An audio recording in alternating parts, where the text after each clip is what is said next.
എൻ്റെ പ്രിയപ്പെട്ടവരെ, ഭക്തിയോടുകൂടിയാണ് കർത്താവിൻ്റെ തിരുസന്നിധിയിലിരിക്കേണ്ടത്.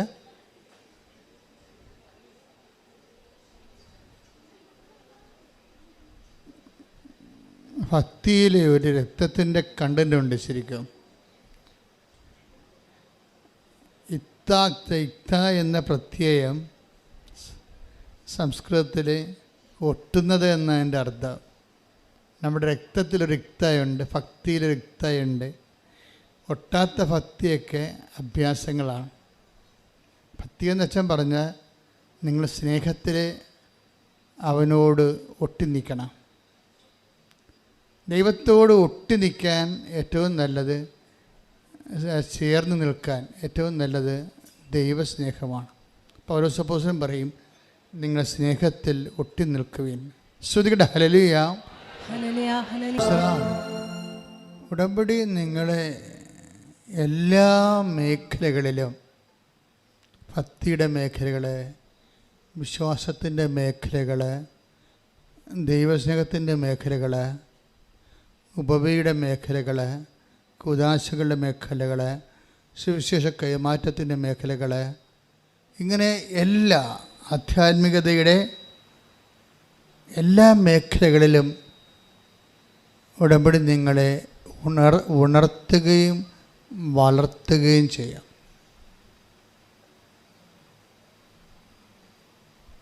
കഴിഞ്ഞ ദിവസങ്ങളിൽ ഒരു സാക്ഷ്യം ഞാൻ വളരെ ശ്രദ്ധിച്ചൊരു സാക്ഷ്യം.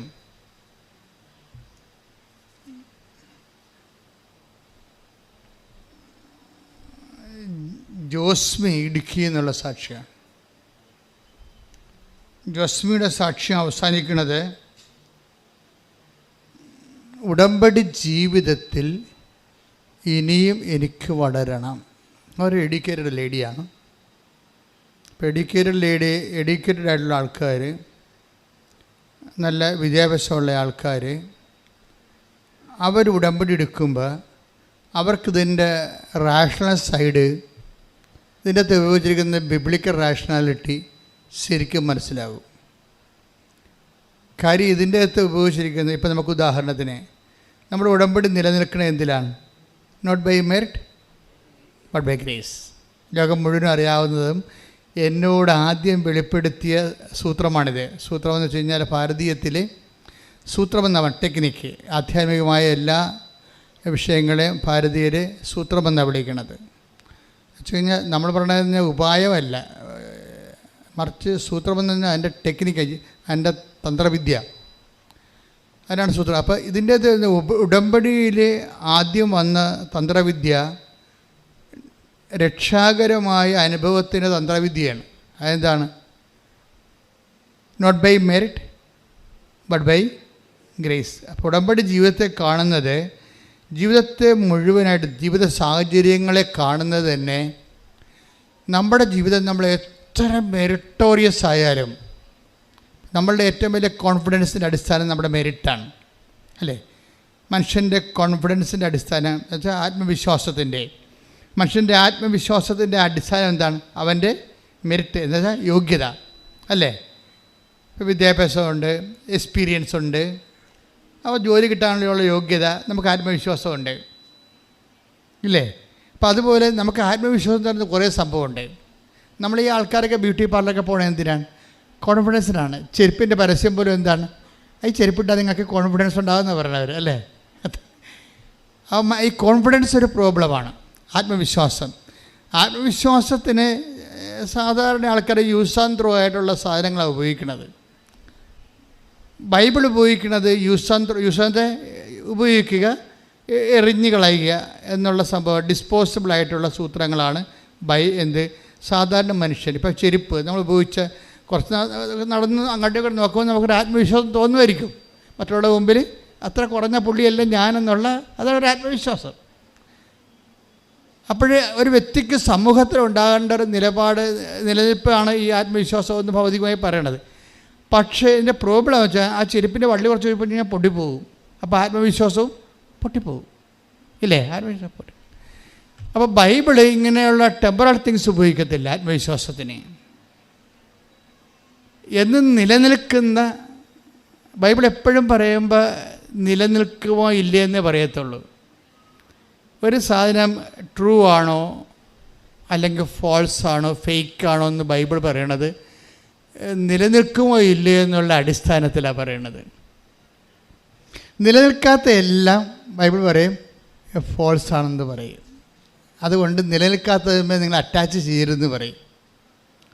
ഇപ്പോൾ ഈശോൻ്റെ അടുത്തൊരു അപ്പം കാണിക്കുക പറയും, നോ, ഈ അപ്പം ട്രൂ അല്ലെന്ന് ഈശോ ഉടനെ പറയും. വെള്ളം കാണിച്ചാൽ പറയും ഈ വെള്ളം ട്രൂ അല്ല, സത്യമല്ലെന്ന് പറയും. എന്താ കാര്യം?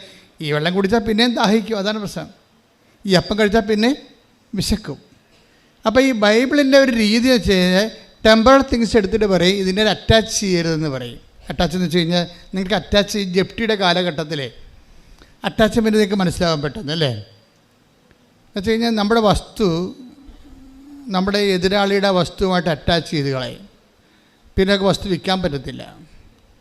ഇതുപോലെ നിങ്ങൾ ഈ സ്മോൾ തിങ്സുമായിട്ട് ലിറ്റിൽ തിങ്സുമായിട്ട് നിങ്ങൾ അറ്റാച്ച് ചെയ്യരുത് എന്ന് പറയും.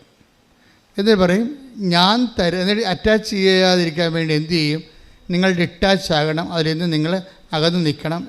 എന്താണ്? ഞാൻ തരുന്ന വെള്ളം കുടിക്കുന്നവൻ ഒരിക്കലും ദാഹിക്കത്തില്ല. അതാണ് ട്രൂ എന്ന് പറയണത്. ഈശോ എന്ത് പറഞ്ഞാലും ട്രൂ ആൻഡ് ഫാൾസ് ഇങ്ങനെ തിരിച്ചു പറയും. ഈശോ മാത്രമേ അങ്ങനെ പറയത്തുള്ളൂ. ദിസ് ഈസ് നോട്ട് ട്രൂ എന്ന് പറയും, ഇത് ശരിയല്ല എന്ന് പറയും, സത്യമല്ല. ലോകത്തിലുള്ള എല്ലാ വിഷയത്തെക്കുറിച്ചും ഈശോ സത്യമല്ല എന്ന് പറയും. എന്താ സാധനം? കടന്നു പോകുന്നതെന്നാണ്. അത് കടന്നു പോകുന്നത് കൊണ്ടാണ്. ഇനി കടന്നു പോകാത്ത നിലനിൽക്കുന്നതിനാണ് ഈശോ സത്യമെന്ന് പറയുന്നത്. അപ്പം നിലനിൽക്കുന്ന ഉടമ്പടിയിലുള്ളൊരു പ്രശ്നം എന്ന് പറയുന്നത് ഈ മെറിറ്റിൽ വർക്ക് ചെയ്യുന്ന എല്ലാം കടന്നു പോകും. നമ്മുടെ മെറിറ്റില്ലേ, മെറിറ്റിൽ നമ്മുടെ യോഗ്യത, നമ്മളെക്കാൾ കേമന്മാർ വരുമ്പോൾ നമ്മുടെ പ്രൊമോഷൻ അതിനാൽ വഴിയാധാരമാകും. അതാണ് പ്രശ്നം. അപ്പം നമ്മുടെ യോഗ്യതയെ അടിസ്ഥാനപ്പെടുത്തി ഞാനിപ്പോൾ എൻ്റെ കൂടെയുള്ള ഈ നമ്മുടെ ക്ലിൻ്റൺ എച്ചോടൊക്കെ പണ്ട് പറയുമായിരുന്നു, എത്രയും വേഗം നീ പഠിക്കണം, നിൻ്റെ ജൂനിയേഴ്സ് വരുന്നുണ്ട്, നിന്നെ അടിച്ച് കമത്തി അവർ കടന്നു പോകും, നിനക്ക് പഠിക്കാൻ കഴിവുണ്ട്. അവനക്ക് ഇയാൾ ഇൻ്റലിജൻ്റാണ്, അതായത് ഞാൻ നിനക്ക് പഠിക്കാൻ കഴിവുണ്ട്. ജോമോളോടും പറയും പഠിക്കാൻ കഴിവുണ്ട്, സമയം കളയരുത്, പഠിക്കണമെന്ന് പറയും. ഇവർ രണ്ടുപേരും ഇപ്പോൾ ഉന്നത വിദ്യാഭ്യാസത്തിന് പോയിരിക്കേണ്ടി വരും.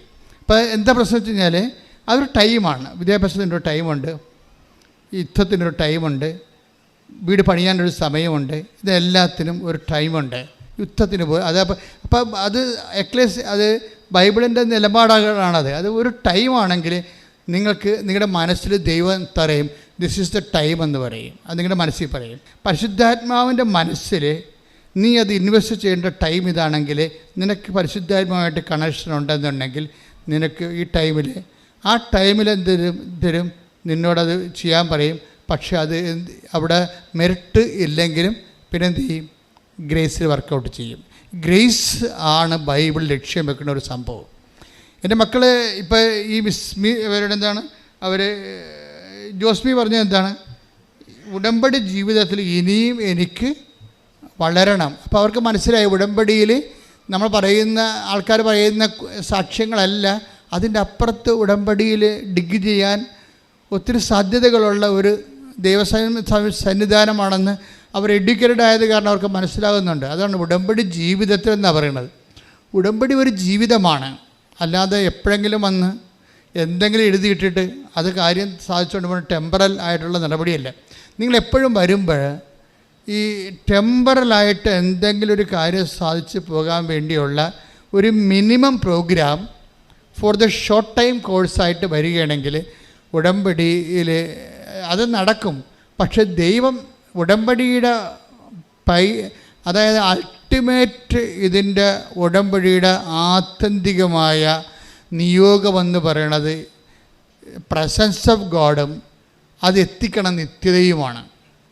പ്രസൻസ് ഓഫ് ഗോഡ് എന്ന് പറയുമ്പോൾ ഞങ്ങൾ കാത്തലിക് ചർച്ചിൽ ജ്ഞാനസ്ഥാനം സ്വീകരിക്കുമ്പോൾ പറയും it's an advance to the eternal life എന്ന് പറയും. എന്ന് വെച്ച് കഴിഞ്ഞാൽ നിനക്ക് നിത്യജീവൻ കിട്ടാൻ യേശുക്രിസ്തുവിൻ്റെ വീണ്ടെടുപ്പിൽ നിനക്ക് ഓഹരിയായിരിക്കുന്നു. പക്ഷേ ഇതിനുള്ള advance you have to pay more. 100 രൂപയുടെ വസ്തുവിന് നീ 10 രൂപ കൊടുത്തിട്ടുണ്ട്, ഇനി 90 രൂപ നീ അധ്വാനിച്ചുണ്ടാക്കി കൊടുക്കണം നിത്യതയ്ക്ക്. അതാണ് എൻ്റെ വിഷയം. അതാണ് അഡ്വാൻസ് എന്ന് പറയുന്ന കാര്യം. അപ്പോൾ ഉടമ്പടി വെക്കുമ്പോൾ നിനക്ക് ഒരു അനുഗ്രഹം ദൈവം തന്നെന്ന് വിചാരിച്ചോ, ജോലി കിട്ടി, വീട് കിട്ടിയെന്ന് പറയുമ്പോൾ ഒരു അഡ്വാൻസ് നിനക്ക് തരികയാണ് ദൈവം അതല്ല ഉദ്ദേശിക്കുന്നത്. അത് നിത്യതയുടെ അഡ്വാൻസായിട്ട് നമുക്ക് കിട്ടണത് ദൈവാനുഭവത്തിലുള്ള ഒരു അനുഭവമാണ് നമുക്ക് തരണം ആദ്യം. അപ്പോൾ നിങ്ങളുടെ ഒരു സാക്ഷ്യം പറയാൻ വരുമ്പോൾ എൻ്റെ രോഗം മാറി എന്ന് പറയുമ്പോൾ എനിക്ക് നിത്യതയ്ക്ക് അഡ്വാൻസ് കിട്ടിയെന്നാണ് പറയേണ്ടത്. You got the point. പിടികിട്ടിയ? ദാറ്റ് മീൻസ് ദൈവം ഓൺലൈനിലായി, എൻ്റെ ലൈനിലായി. അപ്പോൾ ഇനി എനിക്ക് ദൈവത്തിൻ്റെ കൂടെ പ്രസൻസായി. ഇനി നിങ്ങൾക്ക് ഒരു ഉടമ്പടിയിൽ എന്ന് പറയുമ്പോൾ അതിൻ്റെ പാക്കേജ് സിസ്റ്റത്തിലെ ഏറ്റവും പ്രധാനപ്പെട്ടത് പ്രസൻസാണ്. I will come with you wherever you go. അത് ആദ്യം മുതലേ ഉള്ളതാണ്. അതൊരു വാഗ്ദാനമാണ്. ഈ വാഗ്ദാനം ഞാൻ എപ്പോഴും നിങ്ങൾ പറയും, ഉടമ്പടി വർക്ക് ചെയ്യുന്ന വാഗ്ദാനത്തിൻ്റെ അടിസ്ഥാനത്തിലാണ്.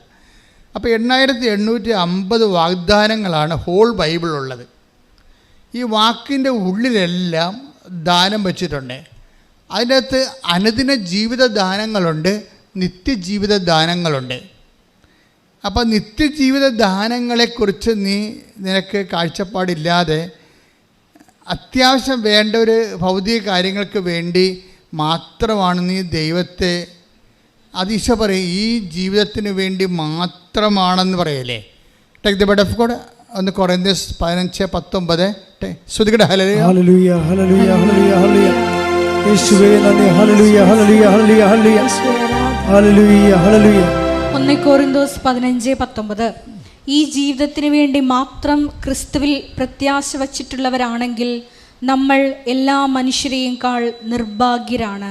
ഒന്ന് പറഞ്ഞേ, ഈ ജീവിതത്തിന് വേണ്ടി മാത്രമാണ്, ഈ ജീവിതത്തിന് വേണ്ടി മാത്രമാണ് നിങ്ങൾ യേശു ക്രിസ്തുവിൽ പ്രത്യാശ അർപ്പിച്ചുള്ളതെങ്കിൽ എല്ലാ മനുഷ്യരെക്കാൾ നിങ്ങൾ ഹതഭാഗ്യരാണ്. അപ്പൊ ഈ ജീവിത ആവശ്യങ്ങള് നമ്മൾ അറ്റാച്ച്ഡ് ആയിട്ട് ക്രിസ്തുവിൻ്റെ മുമ്പിൽ ഈ വിഷയം കൊണ്ട് വന്നാൽ ഇതിനുള്ള ഇറ്റേണൽ ലൈഫ് വാല്യൂ എന്ന് പറയുന്നത്, ഇറ്റേണൽ ലൈഫ് നിത്യജീവിതത്തിന് ഇതൊരു അഡ്വാൻസ് ആകുമല്ലോ എന്നുള്ളത് മാത്രമേ ക്രിസ്തുവിന് മുമ്പ് ഇതൊരു വാല്യൂ ആയിട്ട് വരത്തുള്ളൂ. അതുകൊണ്ടാണ് ഇങ്ങനെയുള്ള ചപ്പുചവറ് കാര്യങ്ങൾക്ക് നിനക്ക് എന്താണ് അമ്മയോട് ചോദിക്കണില്ല, അമ്മയോട് പോലും ഈശോ ചോദിക്കുന്നുണ്ട്. അതാണ് ഇത് ഈ യോഹന്നാൻ 2:4 ഒക്കെ എടുത്ത് take the bed of God. ശ്രുതികട ഹല്ലേലൂയ ഹല്ലേലൂയ ഹല്ലേലൂയ ഹല്ലേലൂയ. യോഹന്നാൻ 2:4 യേശു അവളോട് പറഞ്ഞു, സ്ത്രീയെ എനിക്കും നിനക്കും എന്ത്, എൻ്റെ സമയം ഇനിയും ആയിട്ടില്ല.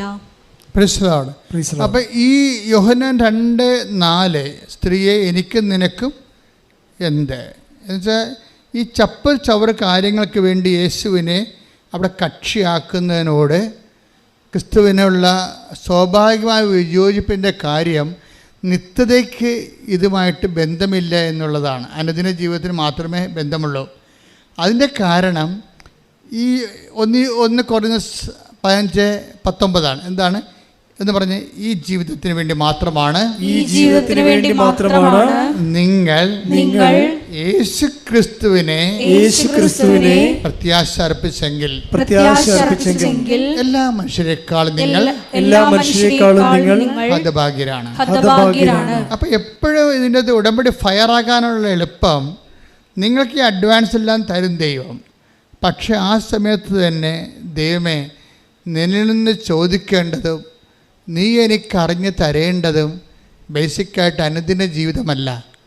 അനുദിന ജീവിതം ഒരു ടൈം കഴിയുമ്പോൾ യൂസ് ആൻഡ് ത്രോ ആകും. നമ്മൾ നേടിയതെല്ലാം ആരുടേതാകും. Take the bed of God. ശ്രുതികട ഹല്ലേലൂയ ഹല്ലേലൂയ ഹല്ലേലൂയ ഹല്ലേലൂയ ഹല്ലേലൂയ. പറഞ്ഞോളൂ, വായിച്ചോളൂ. ലൂക്കാ 12:20. ലൂക്കാ 12:20. എന്നാൽ ദൈവം അവനോട് പറഞ്ഞു, എന്നാൽ ദൈവം അവനോട് പറഞ്ഞു, ഈ രാത്രി നിന്റെ ആത്മാവിനെ നിന്നിൽ നിന്ന് ആവശ്യപ്പെടും. അപ്പോൾ നീ ഒരുക്കി വെച്ചിരിക്കുന്നവ ആരുടേതാകും. അപ്പൊ ഇതെല്ലാം അന്യാധീനപ്പെട്ടു പോകുന്ന ഈശോ പറയണത് മനസ്സിലായില്ലേ? എല്ലാ സ്ഥാനം നാളെ അന്യാധീനപ്പെട്ടു പോകും. ഇപ്പം അതായത് അന്യാധീനപ്പെട്ടു പോകുമെന്ന് പറയുമ്പോൾ നിങ്ങളോട് അന്യാധീനപ്പെട്ടൊന്നും പോകത്തില്ല, ഞാൻ എൻ്റെ മകൾക്ക് കൊടുക്കുമെന്ന് പറയും. എൻ്റെ മകളെ, നിൻ്റെ മകൾ നിന്നെ എപ്പോൾ ഓർക്കും? ഞാൻ ഒരു 1500 പിണവെടുത്തിട്ടുള്ളൊരു മനുഷ്യനാണ്. ഇത്രയും കാലത്തിനുള്ളിൽ 1500 പിണവെടുത്തിട്ടുണ്ട്. ഒരു ആത്മക്കാരുടെ ദിവസം വരുമ്പോൾ ഞാൻ എപ്പോഴും ഓർക്കും. ആത്മക്കാരുടെ ദിവസം എന്ന് പറഞ്ഞ് കത്തോലിക്കരുടെ ഇടയിൽ ഒരു വലിയ ഏർപ്പാടുണ്ട്. എന്നുവെച്ചാൽ മരിച്ചുപോയ ഒരാൾക്കാരെ ഒരു ദിവസം ഓർക്കും.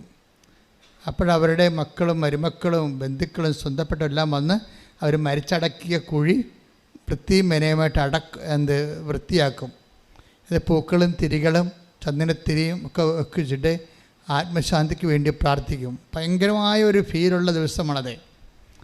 പക്ഷെ ഞങ്ങൾ പിറ്റേ ദിവസം കുർബാന വൈകുന്നേരം ഉണ്ടാവും, രാവിലെ ഉണ്ടാവും.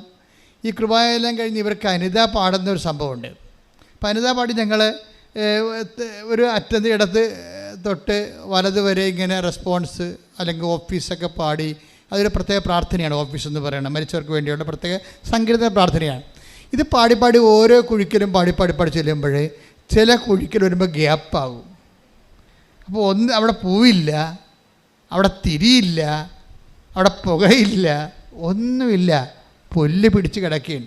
കണ്ടു നിന്നവൻ അവസാനം സങ്കടം കൊണ്ട് ആ ചത്തവന് നെഞ്ചത്തെ പുല്ല് പറിക്കണ കാണാം.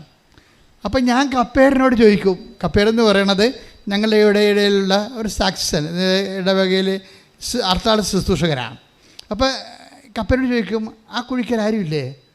അപ്പോൾ കപ്പേര് മിണ്ടത്തില്ല. കാര്യം പള്ളി സിമിത്തേരല്ലേ, അനിത ചൊല്ലിക്കൊണ്ടിരിക്കുകയല്ലേ. അപ്പോൾ ആ സമയത്ത് പറഞ്ഞു കഴിഞ്ഞാൽ ശരിയാകത്തില്ല. കാര്യം എനിക്ക് വലിയ ദേഷ്യം വരും. ഈ കുഴിയുടെ മക്കളുമുണ്ട്, ഈ അപ്പൻ്റെ മക്കളുമുണ്ട്, മരുമക്കളുമുണ്ട്, എല്ലാവരും നാട്ടിലുണ്ട്. അവർക്കിവിടെ വന്ന് അപ്പന് വേണ്ടി പ്രാർത്ഥിക്കാൻ നേരമില്ല. അതാണ് പ്രശ്നം. ഈ മനുഷ്യന്മാർ വേർപ്പ് കൊണ്ട് അധ്വാനിച്ച് ഉണ്ടാക്കിയ കരിക്ക് കഴിച്ച് തേങ്ങ ഇട്ടാണ് ഇവന്മാർ ജീവിക്കണത്. ഇപ്പോഴും അവരുണ്ടാക്കിയ വീട്ടിൽ തന്നെയാണ് കയറി പൊറുക്കണത്. പക്ഷേ അപ്പന് വേണ്ടി 10 മിനിറ്റ് പ്രാർത്ഥിക്കാൻ അവർക്ക് നേരമില്ല. അപ്പം ആരാണ് അന്യൻ? ആരാണ് ശത്രു? അതാണ് ഈശോ ചോദിക്കുന്നത്. നിങ്ങൾ ഒരുക്കി take the bed of God, നിങ്ങൾ ഒരുക്കി വെച്ചിരിക്കുന്നതൊക്കെ പറഞ്ഞേ, നിങ്ങൾ ഒരുക്കി വെച്ചിരിക്കുന്നതൊക്കെ ആരുടേതാകും? അതായത് ആരുടേയുമല്ലെന്നുള്ള അർത്ഥം. നിങ്ങളെ ഒരു ഭയങ്കര സ്ഥലജല വിഭ്രാന്തിപ്പെട്ടിരിക്കുകയാണ്. മനുഷ്യന്മാരുടെ ഏറ്റവും വലിയ വിഭ്രാന്തി എന്ന് പറഞ്ഞാൽ എന്നുവെച്ചാൽ വെള്ളമാണെന്ന് നമുക്ക് തോന്നും. സ്ഥലജല വിഭ്രാന്തി എന്ന് പറഞ്ഞാൽ എന്താ? ഇപ്പം നല്ല വെയിലുള്ള സമയത്ത് നമ്മൾ ഒരു മൈതാനത്ത് കൂടി പോവുകയാണെന്നുണ്ടെങ്കിൽ വെള്ളം തിളക്കണത് കാണാം. അവിടെ ആവി പറന്ന് പോകണാണ് കണ്ടത്. നമുക്ക് അതൊക്കെ വെള്ളമാണെന്ന് നമുക്ക് തോന്നും. ആ സ്ഥലത്തിന് ജലത്തിൻ്റെ വിഭ്രാന്തി ഉണ്ടാക്കുകയാണ്. നമ്മൾ അടുത്ത് ചെല്ലുമ്പോൾ പറയും അത് ആവിയാണ്, വെള്ളമല്ലെന്ന് പറയും. ഇപ്പം നമുക്കുണ്ടെന്ന് പറയുന്നത് ആൾക്കാരെല്ലാം ഒരു സ്ഥലജല വിഭ്രാന്തിയുടെ വിഷയങ്ങളാണ്. സത്യമെന്ന് വെച്ച് കഴിഞ്ഞാൽ നമുക്ക് സത്യം ദൈവത്തോട് തുറന്ന് പറയാൻ V are not ready.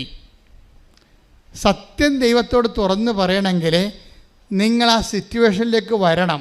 Yohannan 5:7 take the bed of God. ചോദിക്കട്ടെ, ഹല്ലേലൂയ ഹല്ലേലൂയ ഹല്ലേലൂയ ഹല്ലേലൂയ ഹല്ലേലൂയ യേശുവേ നന്ദി, ഹല്ലേലൂയ ഹല്ലേലൂയ ഹല്ലേലൂയ ഹല്ലേലൂയ ഹല്ലേലൂയ ഹല്ലേലൂയ.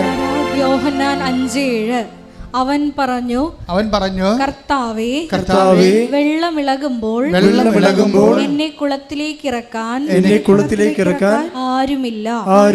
ഇപ്പം ആരുമില്ല എന്നുള്ള സംഭവം, അയാൾ ആരുമില്ലെന്ന് ആണ് പറയണത്. അത് ഈശോയുടെ മനസ്സിനെ ശരിക്കും സ്പർശിച്ചിട്ടുണ്ട്, സങ്കടപ്പെടുത്തിയിട്ടുമുണ്ട്. എന്താ കാര്യം വെച്ചാൽ ആരുമില്ല എന്ന് കണ്ടിട്ടാണ് ഈശോ അവൻ്റെ അടുത്ത് വന്നിരിക്കുന്നത്. പക്ഷേ അവൻ്റെ അടുത്ത് വന്നാൽ മാത്രമേ ഈശോ അവൻ്റെ അടുത്ത് വന്നാൽ മാത്രമേ തനിക്ക് ആരുമില്ല എന്നുള്ള സത്യം അവൻ തുറന്ന് ഈശോ അടുത്ത് പറയത്തുള്ളൂ. പക്ഷേ എല്ലാവരുടെടുത്തും അതുപോലെ വരണമെന്ന് നിർബന്ധമില്ല. അതൊരു യുണീക്കായിട്ട് ഒറ്റപ്പെട്ട സംഭവമാണ്. കാര്യം ആരുമില്ല എന്നുള്ളത് നമ്മുടെ ഇടം മറ്റുള്ളവരെ അറിയിക്കാൻ വി ആർ നോട്ട് റെഡി. അത്രയും നമ്മൾ സുരക്ഷിതരും സ്വാർത്ഥത കൊണ്ട് സുരക്ഷിതരാണ്. മനസ്സിലായില്ലേ? നമ്മളില്ലെങ്കിലും നമ്മുടെ ഇടമെന്തിനാണ് നാട്ടുകാരെ അറിയിക്കണം എന്ന് ചോദിക്കത്തില്ലേ? പണ്ടൊക്കെ 45കളിൽ കേരളത്തിലും ഇന്ത്യ മുഴുവൻ പട്ടിണി ഉണ്ടായിരുന്നു 45കളിൽ. 45, 46, 47 ആ ലോകയുദ്ധം കഴിഞ്ഞപ്പോൾ അരി കിട്ടിയില്ല. അരി എല്ലായിടത്തും ബ്ലോക്കായി. അരിയും കൊണ്ട് നടക്കണവനെ പോലീസ് അറസ്റ്റ് ചെയ്യുന്ന സമയം ഉണ്ടായി. കറുപ്പിൻ്റെ ബലം ഉണ്ടായിരുന്നു അരിക്കന്ന്. ഇപ്പം എൻ്റെ അപ്പനൊക്കെ വീട്ടിലിരുന്ന് പറഞ്ഞ് ഞാൻ കേട്ടിട്ടുണ്ട്. അരിയും കൊണ്ട് അരി ബാൻ ചെയ്തിരിക്കുകയാണ്. അരി കൊണ്ടുവന്നിട്ടുണ്ടെങ്കിൽ ആരെങ്കിലും പൂത്തിവെച്ച സാധനമായിരിക്കും പുറത്തെടുത്തത് വിചാരിച്ചിട്ടുണ്ട്. അരി പുറത്ത് കണ്ടാൽ പിടിക്കും. കാര്യം അരി ഓരോരുത്തും ഇല്ല. അപ്പോൾ ആരോ പൂത്തി വെച്ചതിന് വില കൂട്ടി വിൽക്കാൻ വേണ്ടി പുറത്തെടുത്തിരിക്കുകയാണെങ്കിൽ പിടിക്കും. അപ്പോൾ എന്താ ചെയ്തുകൊണ്ടിരുന്നത് വെച്ചാൽ അരിയില്ലാത്തൊരു കാലം ഉണ്ടായിരുന്നു.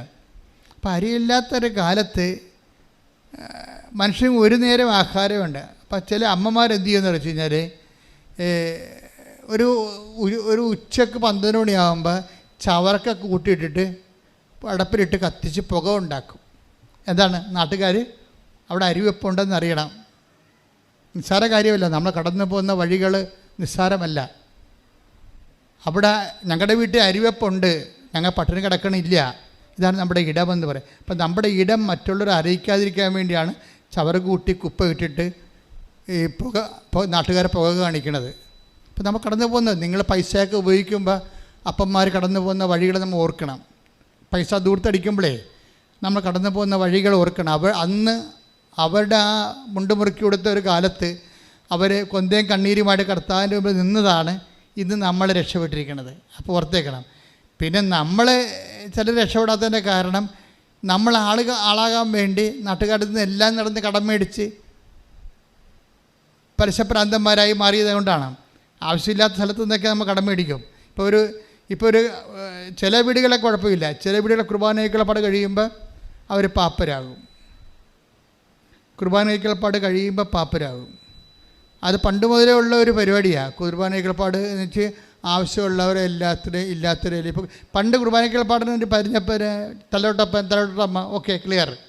അല്ലെങ്കിൽ അവിടെ ഭാര്യയുടെ ആങ്ങളെ മക്കളും ഒക്കെ ഒരു 10 പേര് ഒക്കെ ഉണ്ടാകത്തുള്ളൂ. ഇപ്പം എങ്ങനെ വന്നിരിക്കുന്നത്? ഇപ്പോൾ വോട്ടേഴ്സ് ലിസ്റ്റ് നോക്കിയല്ലേ വിളിക്കണത്. ഇത് എവിടെ ചെന്ന് അവസാനിക്കാനാണ്? അത്രയും ആൾക്കാരെ വിളിക്കും. അത്രയും ആൾക്കാരെ വിളിച്ച് വരുമ്പോൾ ഇതെല്ലാം എങ്ങനെയായാലും ഒരു 2-1.5 ലക്ഷം രൂപ കടമാകും. അപ്പോൾ എന്ത് ചെയ്യും? പാവപ്പെട്ടവൻ നടന്ന് കടം മേടിച്ച് പലിശ കയറി മുടിയും. അപ്പം നമ്മുടെ ഇടം നാട്ടുകാരെന്ത് വിചാരിക്കും? നിങ്ങൾ ഉടമ്പടി എടുത്താലും ഈ നാട്ടുകാരെന്ത് വിചാരിക്കും എന്ന് വിചാരിച്ച് നമ്മളുടെ ദൈവം അർഹിക്കാത്ത വിഷയത്തിൽ നമ്മൾ ഓവർ പ്രാധാന്യം കൊടുത്താൽ തീർച്ചയായിട്ടും നമ്മളെ നയിക്കണത് ഈശോ ചോദിക്കുന്നൊരു വാക്കുണ്ട്, വാട്ട് സ്പിരിറ്റ് ലീഡ്സ് യു. എന്തരൂപിയാണ് നിങ്ങളെ നയിക്കണത്? അത് ലോകാരൂപി എന്ന് പറയും. ഉടമ്പടി ഈ എൻ്റെ ജീവിതമാണെന്ന് പറയുമ്പോൾ ദൈവാരൂപിയാൽ നമ്മൾ നയിക്കപ്പെടുന്നവരെ ലോകാരൂപിയാൽ നമ്മളെ ലോകത്താന്മാരാക്കുന്ന ലോകാരൂപിയിൽ take the word of 9:55 Luka ശ്രുതികട്ടെ. ഹല്ലേലൂയ ഹല്ലേലൂയ ഹല്ലേലൂയ ഹല്ലേലൂയ യേശുവേ നന്ദി, യേശുവേ സ്തുതി. ഹല്ലേലൂയ ഹല്ലേലൂയ ഹല്ലേലൂയ ഹല്ലേലൂയ ഹല്ലേലൂയ. ലൂക്ക 9:54. ഇത് കണ്ടപ്പോൾ ശിഷ്യന്മാരായ യാക്കോബും യോഹന്നാനും പറഞ്ഞു, കർത്താവേ, സ്വർഗത്തിൽ നിന്ന് അഗ്നി ഇറങ്ങി ഇവരെ നശിപ്പിക്കട്ടെ എന്ന് ഞങ്ങൾ പറയട്ടെയോ? അവൻ തിരിഞ്ഞ് അവരെ ശാസിച്ചു. അപ്പോൾ ഇതിൻ്റെ ടിപ്പണി കിടപ്പുന്നുണ്ട്, വാട്ട് സ്പിരിറ്റ് ലീഡ്സ് യു. എന്തരൂപിയാണ് നിങ്ങളെ നയിക്കുന്നത്? എന്തരൂപിയാണ് നിങ്ങൾ നയിക്കണമെന്ന് നമുക്കറിയാമല്ലോ. അവരെ നയിച്ചത് എന്തരൂപിയാണ്? സ്വർഗത്തിൽ നിന്ന് അഗ്നി ഇറങ്ങി അവരുടെ വഴി തടസ്സം ഉണ്ടാക്കിയ യാക്കോബിൻ്റെയും യോഹന്നാൻ്റെയും ജീവിതത്തിലെ ഈ ദൗത്യത്തിൽ വഴി തടസ്സം ഉണ്ടാക്കിയവരെ സ്വർഗത്തിൽ നിന്ന് അഗ്നി ഇറങ്ങി നശിപ്പിക്കാനാവുമെന്നാണ് അവർ പറയണത്. അപ്പോൾ അവർ അപ്പോസ്തലന്മാരാണെങ്കിലും അപ്പോസ്തല വേഷക്കാരുണ്ടാവുകയെ. ഈ വേഷം കറക്റ്റ് അപ്പോസ്തലനെ ആക്കാൻ വേണ്ടി കർത്താവ് ഒത്തിരിയേറെ ഫോർമേഷൻ കൊടുത്തിട്ടുണ്ട് അവർക്ക്. ശത്രുവിനൊക്കെ ക്രിയേറ്റ് ചെയ്തതാണ്. ഇവന്മാർ പോയാൽ പ്രശ്നം ഉണ്ടാക്കുമെന്ന് ഈശോയ്ക്ക് അറിയാം. ഈശോയ്ക്ക് വഴി സന്ധ്യയായപ്പോൾ ജെറുസലേമിലേക്ക് പോകണ ഈശോനെ സമറിയായി കൂടി പോയിട്ട് സമറിയയിൽ എവിടെയെങ്കിലും താമസിക്കാൻ വേണ്ടി ഈ അപ്പോസ്തലന്മാർക്ക് ഈശോയ്ക്കൊരു വീട് കാണാൻ വേണ്ടി ഇവരെ പറഞ്ഞു വിട്ടതാണ്. സമറിയയിൽ വീടുമില്ല, കണ്ടാൽ ഇവന്മാരുടെ കൈയും കാലും അവർ വെട്ടുമെന്നും ഇവന്മാരെ തനി നിറം പുറത്തെടുക്കുമെന്നും കർത്താവിനറിയാം. അപ്പം ചില ഇഷ്യൂസ് നമ്മുടെ ജീവിതത്തിൽ ഉണ്ടാകണത് ദൈവം കരുതിക്കൂട്ടി ഉണ്ടാക്കുന്ന വിശുദ്ധീകരണ പ്രക്രിയയാണ്. കാര്യം കർത്താവിന് പറയണം, വാട്ട് സ്പിരിറ്റ് ലീഡ്സ് യു. നിങ്ങളുടെ ജീവിതത്തിൽ ഇഷ്യൂസ് ഒന്നും ഉണ്ടാകുന്നില്ലെങ്കിൽ എന്ത് അരൂപിയാണ് നിങ്ങൾ നയിക്കണം നിങ്ങൾക്കറിയാൻ പറ്റാതെ വരും. മനസ്സിലായില്ലേ? ലോകാരൂപി അരൂപി 3 ഉണ്ട്, എപ്പോഴും ഓർത്തേക്കണം. 3 ലോകാരൂപിയുണ്ട്. ഇപ്പോൾ ലോകാരൂപി, അതുപോലെ തന്നെ എന്തുണ്ട്, ദുഷ്ടാരൂപിയുണ്ട്, പിന്നെ ദൈവാരൂപി. ദൈവാരൂപി ഇപ്പോൾ ലോകാരൂപി എന്ന് പറഞ്ഞാൽ എന്താ വെച്ച് കഴിഞ്ഞാൽ എന്ത് കിട്ടിയാലും തികയത്തില്ല. 4:13 എടുത്ത് ശ്രദ്ധിക്കട്ടെ. ഹല്ലേലൂയ, യോഹന്നാൻ 4:13. യേശു പറഞ്ഞു, ഈ വെള്ളം കുടിക്കുന്ന ഏവനും വീണ്ടും ദാഹിക്കും. അതാ പ്രശ്നം. അതായത് ഇത് ആരോടാണ് ഇഷ്ടപ്പെട്ടെന്നറിയാമോ? ഒരു സ്ത്രീക്ക് 5 ഭർത്താക്കന്മാരുണ്ടായിരുന്നു. അപ്പോൾ എന്നിട്ട് പറഞ്ഞ് ഇപ്പോഴും 5 ഭർത്താക്കന്മാരുണ്ടെങ്കിൽ ഇപ്പോഴുള്ള ആൾ നിൻ്റെ ഭർത്താവല്ല. എന്നിട്ട് പറയും ഇനിയും നീ ഭർത്താക്കന്മാരെ സൂക്ഷിക്കാൻ ഉദ്ദേശിക്കുന്നുണ്ടെങ്കിൽ നിനക്ക് മരണം വരെ ദാഹം ഉണ്ടാകും. അതാണ് ഈ വെള്ളം കുടിക്കണവൻ ഇനിയും ദാഹിക്കും. ശരീരത്തെ ശമിപ്പിക്കാൻ വേണ്ടിയുള്ള എല്ലാ പരിപാടിയും, ജഡികമായ തൃപ്തിക്ക് വേണ്ടി ഉപയോഗിക്കുന്ന എല്ലാം നമുക്ക് പിന്നെയും പിന്നെ ദാഹം ഉണ്ടാകും. അത് ഭർത്താവിൻ്റെ കാര്യം മാത്രമല്ലേ, ജഡികമായ എല്ലാം. ഇപ്പം നമ്മൾ ലോകാരൂപിയിലാണ്. ഇപ്പം നിങ്ങൾക്ക് ഒരു ജോലി വേണം എന്ന് പറയുമ്പോൾ നിങ്ങൾ ഉടനെ എന്താണ് ചിന്തിക്കണത്? ജോലി വേണം എന്ന് ദൈവത്തിൻ്റെ സന്നിധിയിലൊരു നിയോഗം വെച്ചിരിക്കണം വിചാരിച്ചോ. അപ്പം നോർമലായിട്ട് ജോലി വേണം, അതിനകത്ത് തെറ്റെന്താ? പക്ഷെ ഫോർ വാട്ട്? അതിന് ഉത്തരം പറയേണ്ടി വരും. ദൈവത്തിൻ്റെ സന്നിധിയിൽ ഒരു സംഭവം വെക്കുമ്പോൾ ഫോർ വാട്ട് എന്ന് ചോദിക്കും, എന്തിനു വേണ്ടിയാണെന്ന് ചോദിക്കും. അപ്പം നിങ്ങൾ ജെന്യുവിൻ ആൻസർ പറയണം. എന്താ ജെന്യുവിൻ ആൻസർ എന്ന് പറയണത്? എൻ്റെ പ്രായമായ അപ്പനും അമ്മയും എന്നെ വളർത്തി ഇത്രയും കഷ്ടപ്പെട്ട് അവർ മരിക്കണമെങ്കിലും ഒരു അടച്ചുറപ്പുള്ള വീട്ടിൽ താമസിക്കണം. എൻ്റെ പെങ്ങൾക്ക് കല്യാണം വരാൻ പോവുകയാണ്. അപ്പോൾ ഒരു മര്യാദക്കൊരു ഓർഡർ, ഒരു നല്ല ജീവിത പങ്കാളി കിട്ടണമെങ്കിൽ ഒരു വീട് വേണം. ഇതൊക്കെ എല്ലാം ജെന്യുവിനാണ്. പക്ഷേ നിങ്ങൾ വീട് വെക്കണതിൻ്റെ ഉദ്ദേശം, നിങ്ങളുടെ രഹസ്യ അജണ്ട എന്താണെന്ന് നിങ്ങൾ നോക്കണം. എന്ന് വെച്ചാൽ മറ്റുള്ളവരെക്കാൾ കേമമായൊരു വീടായിരിക്കണം. എൻ്റെ വീടാണെന്നും പറഞ്ഞ് വേറെ ആൾക്കാരുടെ വീട്ടിൽ പോയി എൻ്റെ ബന്ധുക്കൾ എന്നോട് ഞങ്ങൾ വിചാരിച്ച അതാണ് നിൻ്റെ വീടെന്ന്. നമുക്ക് അത്രയും പാങ്ങും കെട്ടും വെച്ചൊന്നും ഇല്ലേ, നമ്മൾ പാവപ്പെട്ട അട്ടപ്പാടി എന്ന് പറഞ്ഞിട്ട് ഒരു ഡയലോഗും ഫിറ്റ് ചെയ്യും. പക്ഷേ ഉള്ളിൽ അപ്പോഴും ഉണ്ടാകും എന്താണ്, അവളൊക്കിട്ടൊരു പണി കൊടുക്കണം, ഞങ്ങളുടെ പൊളിച്ചിയും പൂക്കും, ഏത് പട്ടിക്കും ഒരു ദിവസം വരട്ടെ. അപ്പം അതാണ് മനസ്സിലായത്. അത് രഹസ്യ അജണ്ട എന്ന് പറഞ്ഞാൽ അതാണ്. അത് ലോകാരൂപിയാണ്, പീഡിയാണ്. മറ്റുള്ളവരെ തോൽപ്പിക്കാൻ വേണ്ടി ആണ് നീ വീട് വെക്കണമെങ്കിലും കാറ് വാങ്ങിക്കണമെങ്കിലും അതിൻ്റെ അകത്ത് ഉള്ളിൽ ദൈവം അവിടെ കക്ഷിയല്ല, മറ്റുള്ളവരെക്കാൾ നീ തന്നെ അവൻ്റെ കക്ഷി വരണത്. അതുകൊണ്ടാണ് ഈശോ പറഞ്ഞു ഈ വെള്ളം കുടിച്ചാൽ നിനക്ക് ദാഹം ഉണ്ടാകും. അപ്പോൾ നിങ്ങളുടെ ഉടമ്പടി നിയോഗങ്ങളിൽ ഇതുപോലെയുള്ള കള്ളൻ ഇല്ലെന്ന് ഉറപ്പ് വരുത്തണം. മനസ്സിലായ? ഉടമ്പടി നിയോഗങ്ങളിൽ പലതും കള്ളനുള്ളതാണ്. കാര്യം ലക്ഷ്യം വേറെയാണ്. അപ്പം നിങ്ങൾ ജെന്യുവിൻ, അത് എപ്പോഴും പ്രശ്നത്തില്ലേ, ഇപ്പം നിങ്ങൾ 6 നിയോഗങ്ങളിട്ട് അതിൽ ഒരെണ്ണം കള്ളനാണെങ്കിൽ എല്ലാം കള്ളനായിട്ടേ കണക്കാകത്തുള്ളൂ. കാര്യം നിങ്ങൾ കള്ളിയായത് കൊണ്ടാണ് അങ്ങനെ ഇട്ടിരിക്കുന്നത്. നിങ്ങൾ എങ്ങനെയെങ്കിലും ചാടി ഇവിടുന്ന് കാനഡയിൽ പോയിട്ട് അവിടെ ആരെങ്കിലും കണ്ണും കൈയും കാണിച്ച് ഇവിടെ ലൈനടിച്ച് നടക്കണവനെ അവിടെ വരെത്തിച്ചിട്ട് വീട്ടുകാരറിയാതെ പോയി ജീവിക്കണം എന്നുള്ളതാണെങ്കിൽ കള്ളനായി സാധനം അതിൻ്റെ അകത്ത് കള്ളനാണ്. അപ്പോൾ നിങ്ങളുടെ നിയോഗത്തിൽ ബാക്കി നിങ്ങൾ പറയണ എല്ലാം ജെന്യുവിനാണെങ്കിലും ഈ ഒരു കള്ളത്തരം കിടക്കണ കാരണം ഈ വിഷം എല്ലായിടത്തും കയറി പിടിക്കും. കാര്യം എന്താണ്, നിന്നെ വളർത്തി വലുതാക്കിയ നിൻ്റെ മാതാപിതാക്കന്മാരെയും നിൻ്റെ കുടുംബത്തെ എല്ലാം മറന്നിട്ട് നിൻ്റെ സുഖങ്ങളെ മാത്രം അന്വേഷിച്ചിട്ട് നിൻ്റെ പൊകാലസ്ഥതയ്ക്ക് വേണ്ടി നീ ദൈവത്തിനെ കരുവാക്കാൻ വേണ്ടി വന്ന് ഉടമ്പടി എടുത്തിരിക്കുന്നത്. ഈ കള്ളത്തരം ദൈവത്തിന് അറിയാം. അതുകൊണ്ടാണ് ഈശോ ചോദിക്കുന്നത് വാട്ട് സ്പിരിറ്റ് ലീഡ്സ് യു? എന്തരൂപിയാണ് നിങ്ങളെ നയിക്കണത്? ഇപ്പോൾ എന്തരൂപിയാണെന്ന് വെച്ചാൽ ലോകാരൂപിയാണെങ്കിൽ പിന്നെയും കള്ളത്തരം കാണിച്ചുകൊണ്ടേയിരിക്കണം. അപ്പോൾ പിന്നെ ദൈവത്തിന് നിന്നെക്കൊണ്ട് ഈ ജന്മത്ത് പ്രയോജനം ഉണ്ടാകത്തില്ല. കാര്യം എന്താണ്, നീ ബേസിക് കള്ളനാണ്. അപ്പോൾ കൂടുതൽ കർത്താവ് അങ്ങനെ നിന്നെ ശാസിക്കത്തൊന്നുമില്ല. നീ കള്ളത്തരം കാണിച്ച ഫ്രോഡ് പരിപാടി ദൈവത്തിന് കാണിച്ചാൽ ദൈവം നിന്നെ ഇറങ്ങി വന്ന് ശാസിക്കത്തൊന്നുമില്ല. ജൂദാസിനെപ്പോലും ദൈവം ശാസിച്ചില്ല. മാക്സിമം പറഞ്ഞ ഇതാണ്, ആ മനുഷ്യൻ ജനിക്കാതിരുന്നെങ്കിൽ കൊള്ളാമായിരുന്നു. ഇപ്പോൾ ഉടമ്പടി ഇട്ടിരിക്കുന്ന പല കള്ളികളെയും കുറിച്ച് പറയണ ഇതാണ്, എവളെ ജനിക്കാതിരുന്നെങ്കിൽ കൊള്ളാമായിരുന്നെന്ന്. അതാണ് പ്രശ്നം വന്നത്. നിങ്ങൾ ഉടമ്പടി എടുക്കുമ്പോൾ ശരിക്കും പ്രാർത്ഥിക്കണം, ഇതെല്ലാം ജെനുവിൻ സ്പിരിറ്റിലാണ് വർക്ക് ചെയ്യണത്.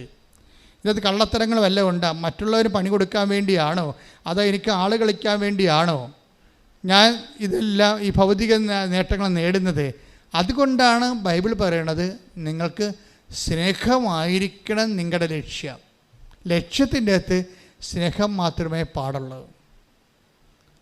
അത് ടേക്ക് ദ ബെഡഫോർഡ് 1 കൊരിന്തോസ് 14:1. സ്നേഹമായിരിക്കട്ടെ നിങ്ങളുടെ ലക്ഷ്യം. അത് തന്നെ അതിനകത്ത് വരുന്നത് ക്രിസ്തീയമായ സ്നേഹമാണ് കേട്ടോ, അല്ല വല്ല സ്നേഹമല്ല. അതായത് മറ്റുള്ളവർക്ക് വേണ്ടി അവരുടെ നന്മ, അവരുടെ വളർച്ച, അവരുടെ കേടുകൂടാതെ സംരക്ഷിക്കുന്ന അതും ദൈവത്തിന് വേണ്ടി ചെയ്യാൻ പറ്റിയ സ്നേഹമായിരിക്കണം നിങ്ങളുടെ ലക്ഷ്യം.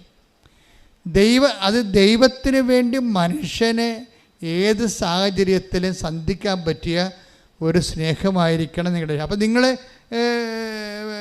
കർത്താവിനോട് പറയണം, എനിക്ക് PSC ടെസ്റ്റാണ്, 42 വയസ്സുണ്ട്, എനിക്കിപ്പോൾ 41 അടുത്ത മാർച്ചിൽ ഞാൻ നിയമിതയായില്ലെങ്കിൽ റാങ്ക് ലിസ്റ്റ് ക്യാൻസലാകും, ഞാൻ പുറത്താകും എന്നൊക്കെ പറയും. ഇപ്പം ഞാൻ പുറത്താകും, എൻ്റെ റാങ്ക് ലിസ്റ്റ് ക്യാൻസലാകും എന്നൊക്കെ പറയണമെങ്കിൽ ഇത് ആർക്കും കഴിയും.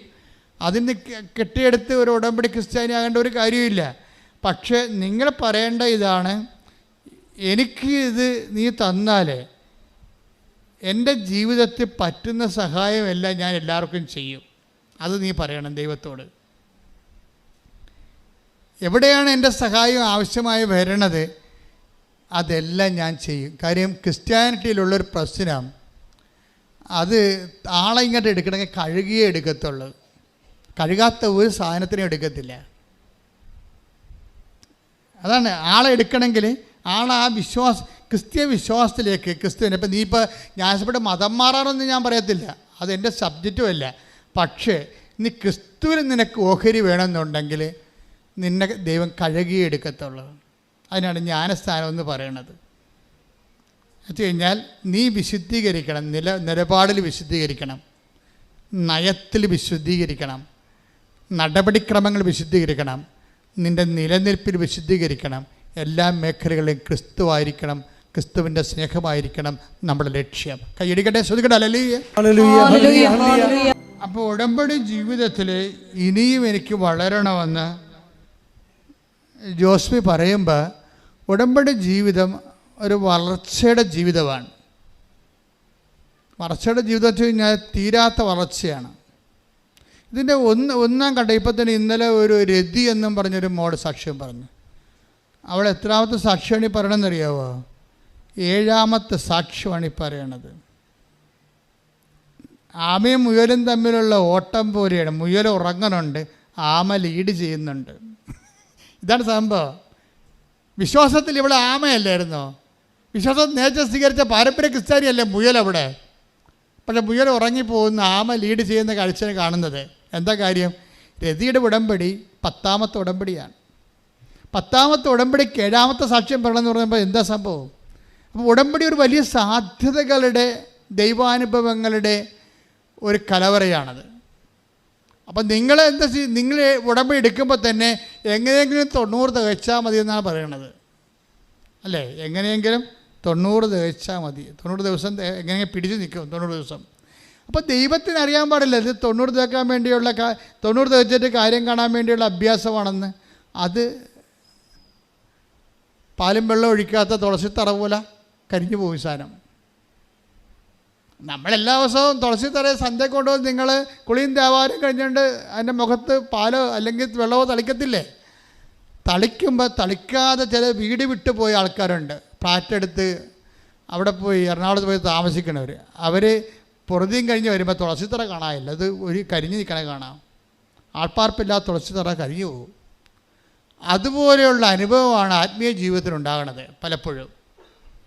എന്ന് വെച്ചാൽ നമ്മൾ 90 ദിവസത്തേക്ക് വേണ്ടിയുള്ള ടൈം ബൗണ്ടായിട്ടുള്ള സംഭവം ഇടുമ്പോൾ തന്നെ ദൈവത്തിനറിയാം ഇത് 90 ദിവസത്തേക്കുള്ള ജോലി കിട്ടാനുള്ള ഒരു തൽക്കാലത്തുള്ള ഒരു ഏർപ്പാടാണെന്നറിയാം. അതുകൊണ്ട് ഇത് വർക്കൗട്ട് ചെയ്യാനുള്ള സാധ്യത കുറവാണ്. കാര്യം 90 ദിവസം കഴിഞ്ഞാൽ പിന്നെ മഷീട്ട് ഉടക്കിയാൽ പോലും ദൈവത്തിന് മുമ്പ് നിന്നെ കാണത്തില്ലെന്ന് ദൈവത്തിന് അറിയാം. ഇത് നിസ്സാരമല്ല, ഞാൻ പറയാൻ നിങ്ങൾ ശ്രദ്ധിക്കണം. കാര്യം ഒന്നാമത് സ്കാനിങ് യന്ത്രമൊക്കെ ഇന്നാളല്ലേ കണ്ടുപിടിച്ചത്. ദൈവം എത്രയോ മുമ്പേ കണ്ടുപിടിച്ചതാണ്. അദ്ധായികൾ ചോദിച്ചു, റബ്ബി നീ എന്നെ എങ്ങനെ അറിഞ്ഞു എന്ന് ചോദിച്ചപ്പോൾ പറഞ്ഞു, നീ അത്തിവൃക്ഷത്തിൻ്റെ ചുവട്ടിലായിരുന്നപ്പോൾ ഞാൻ നിന്നെ കണ്ടു. അപ്പം നമ്മളെ കണ്ടില്ലെങ്കിലും ദൈവം നമ്മളെ കാണുന്നുണ്ട്. അപ്പം നീ ഇവിടെ കൊണ്ടുവന്ന് കെട്ടിത്താത്തുമ്പോൾ തന്നെ ഓർക്കുക, നിൻ്റെ സ്കാനിങ് റിപ്പോർട്ട് പുറത്തായി. എന്താണ്? തൽക്കാലത്തേക്കുള്ള അഡ്ജസ്റ്റ്മെൻറ്റാണ്. അത് കഴിഞ്ഞാൽ നിന്നെ ദൈവത്തെ ഇത് ഞൊട്ടിച്ചുണ്ട് 4 കാലമായി വീണ് ഓടുമെന്നറിയാം. അപ്പം ആദ്യമേ അതിന് ജാമ്യം എടുക്കണം.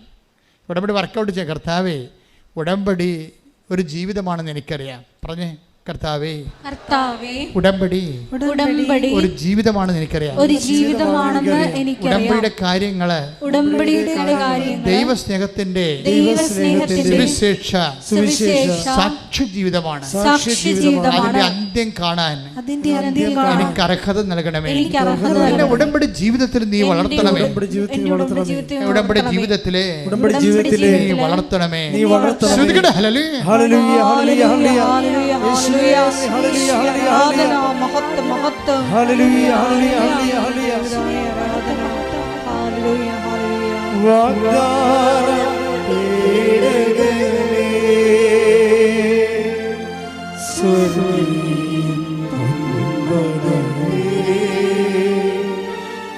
കൃപാസനത്തിൻ്റെ അമ്മേ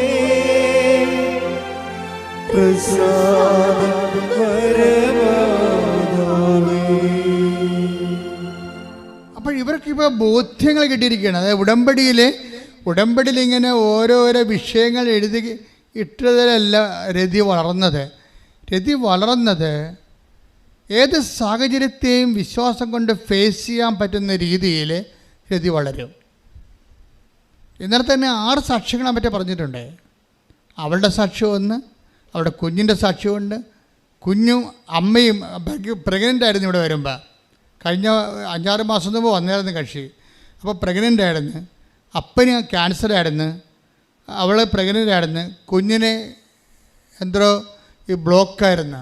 അപ്പോൾ ഇത്രയും പ്രോബ്ലംസിലൂടെയാണ് ഈ 5-ാം ഉടമ്പടിക്കാരത്തി പോണത്. 5-ാം ഉടമ്പടിയാണ്. സാക്ഷികളെല്ലാം പറഞ്ഞ് 5 പ്രാവശ്യം പറഞ്ഞിട്ട് 6-ാമത്തെ ഉടമ്പടിയിലൂടെ കുതിക്കുമ്പോഴാണ് അപ്പന് 4th സ്റ്റേജ് ക്യാൻസർ വരണത്. പിന്നെ അവൾക്ക് തന്നെ കൊച്ചിന് ഇപ്പോൾ ഡോക്ടർ പറഞ്ഞ് കുഞ്ഞോ നീയോ ആരെങ്കിലും ഒരാൾ ഉണ്ടാകത്തില്ലെന്ന് പറയും. ഉടനെ ഈ ഉടമ്പടി കാശിന് തിരുമിക്കൊണ്ട് പറയും 2 പേരും ഉണ്ടാകും ഡോക്ടർ എന്ന് പറയും. ഒരു മരുന്നും ആവശ്യമില്ലെന്ന് പറയും. ഞാൻ വിശ്വസിക്കുന്ന കൃപാസനം മാതാവിലാണ്. അതാണ് വളരണത്. ജീവിതം കൊണ്ട് വിശ്വാസം കൊണ്ട് വളരുകയാണ്. ഒരു സംഭവം നമ്മളൊക്കെ പെടസയിൽ താഴെ വീഴോടെ ഡോക്ടർ പറയുമ്പോൾ, ഡോക്ടറല്ലേ പറയണത്. എന്നിട്ട് ഈ കാശിനും തിരുമ്പിട്ട് പറയും, ഇത് കണ്ട 2 പേരും ഉണ്ടാകും ഡോക്ടർ എന്ന് പറയും. അതോടുകൂടി ഇവളുടെ കുഞ്ഞിൻ്റെയും പ്രശ്നങ്ങളെല്ലാം തീരും. അപ്പനെ ആർസിച്ച് കൊണ്ടുപോയിട്ട് ആ റിപ്പോർട്ട് വന്നപ്പോൾ അപ്പന് ഒരു കുഴപ്പമില്ല. ഒരു വ്യക്തി എങ്ങനെയാണ് പ്രശ്നങ്ങൾ അതിജീവിക്കണത്? ജീവിക്കണ ദൈവം ആരുടെയും കുത്തകയല്ല. ജീവിതം നമുക്ക് യേശുക്രിസ്തു സുവിശേഷവും ആരുടെയും കസ്റ്റഡിയിലുമല്ല. സുവിശേഷത്തിന് വിലങ്ങ് വെക്കപ്പെട്ടിട്ടില്ലെന്ന് പറഞ്ഞിട്ടുണ്ട്. ശ്രദ്ധിക്കട്ടെ. ഹല്ലേലൂയ, ഹല്ലേലൂയ, ഹല്ലേലൂയ, ഹല്ലേലൂയ, ഹല്ലേലൂയ, ഹല്ലേലൂയ. യേശുവേ നന്ദി, നന്ദി, നന്ദി. ഹല്ലേലൂയ. 2 തിമോത്തി 2:9 ആ സുവിശേഷത്തിന് വേണ്ടിയാണ് ഞാൻ കഷ്ടത സഹിച്ചുകൊണ്ട് ഒരു കുറ്റവാളിയെ പോലെ വിലങ്ങുകൾക്ക് വരെ അധീനനാകുന്നത്. എന്നാൽ ദൈവവചനത്തിന് വിലങ്ങ് വയ്ക്കപ്പെട്ടിട്ടില്ല. അപ്പോൾ ദൈവവചനം ആരുടെയും കസ്റ്റഡിയിലല്ല. ശരിക്കും പറഞ്ഞാൽ അതിൻ്റെ വ്യാഖ്യാനം സ്വാഭാവികമായിട്ട് സഭയുടെ കസ്റ്റഡിയിലാണ്. പക്ഷേ ദൈവവചനത്തിൻ്റെ പ്രവർത്തനങ്ങൾ അത് ആരിലും പ്രവർത്തിക്കും. ആരാണ് ദൈവവചനത്തെ വിശ്വസിക്കുന്നത് അവർക്ക് കർത്താവ് സംരംഭിപ്പിനാണ്. അതുകൊണ്ടാണ് വിശ്വാസത്തിൽ നമ്മളെ വളർത്താൻ ഉടമ്പടിയിൽ എല്ലാ ദിവസവും വചനം വായിക്കാൻ പറയും. എന്താ കാര്യം? നീ മനസ്സിലാകുന്നില്ല എന്ന് പറഞ്ഞാൽ അത് തന്നെയാണ് നിൻ്റെ വചനം വായിക്കാനുള്ള ആദ്യത്തെ പ്രാർത്ഥന. ഞങ്ങൾ വചനമൊക്കെ വായിക്കുമ്പോൾ കർത്താവിൻ്റെ വചനം പ്രഘോഷിക്കാൻ ഞങ്ങളുടെ ഹൃദയത്തെയും ആദരത്തെയും സംശുദ്ധമാക്കണമെന്നാണ് പ്രാർത്ഥിക്കുന്നത്. ശരിക്കും പറഞ്ഞാൽ വചനം പങ്കുവെക്കുമ്പോൾ ആദ്യം പ്രാർത്ഥിക്കേണ്ടത് കർത്താവ് ഇത് മനസ്സിലാകണില്ലെന്നാണ് പറയുന്നത്. ഫിലിപ്പോസിൻ്റെ രഥത്തിനോട് ചേർന്ന് നടക്കാൻ പറയുമ്പോൾ സിറിയക്കാരൻ ഷണ്ടം പറയണത് ആരെങ്കിലും വ്യാഖ്യാനിച്ചു തരാതെ എങ്ങനെ മനസ്സിലാകും? അപ്പം ദൈവത്തിൻ്റെ വചനം നീ തുറക്കുമ്പോൾ ഇത്രയും പറഞ്ഞാൽ മതി, കർത്താവേ മനസ്സിലാക്കി തരണമേ എന്ന്. അപ്പോൾ നിന്നോട് നിൻ്റെ ഭാഷയെ ദൈവം നിൻ്റെ അനുഭവത്തിലൂടെ സംസാരിക്കും. ശ്രദ്ധിക്കട്ടെ. ഹല്ലേലൂയ, ഹല്ലേലൂയ, ഹല്ലേലൂയ. ഈ രതി ഈ കൃപാസനം പത്രം കൊണ്ടുപോകുന്നതിനെക്കുറിച്ച് ഒരു സാക്ഷ്യമുണ്ട് അവളുടെ. കൃപാസനം പത്രം ഇവർക്ക് ഭയങ്കര പ്രാണനാണ്. മാതാവിൻ്റെ തനത് സാന്നിധ്യമാണെന്നുള്ള ആന്തരിക ബോധ്യമൊക്കെ കിട്ടിയിട്ടുണ്ട്. അത് കാരണം മഴയത്താണെങ്കിലും ആ ഓച്ചിറയിൽ നിന്ന് കൊല്ലം വരെ പോയി ഇവിടെ ഈ പത്രം കൊടുക്കും. താലൂക്ക് ആശുപത്രി കൊടുക്കും, ജനറൽ ആശുപത്രി കൊടുക്കും.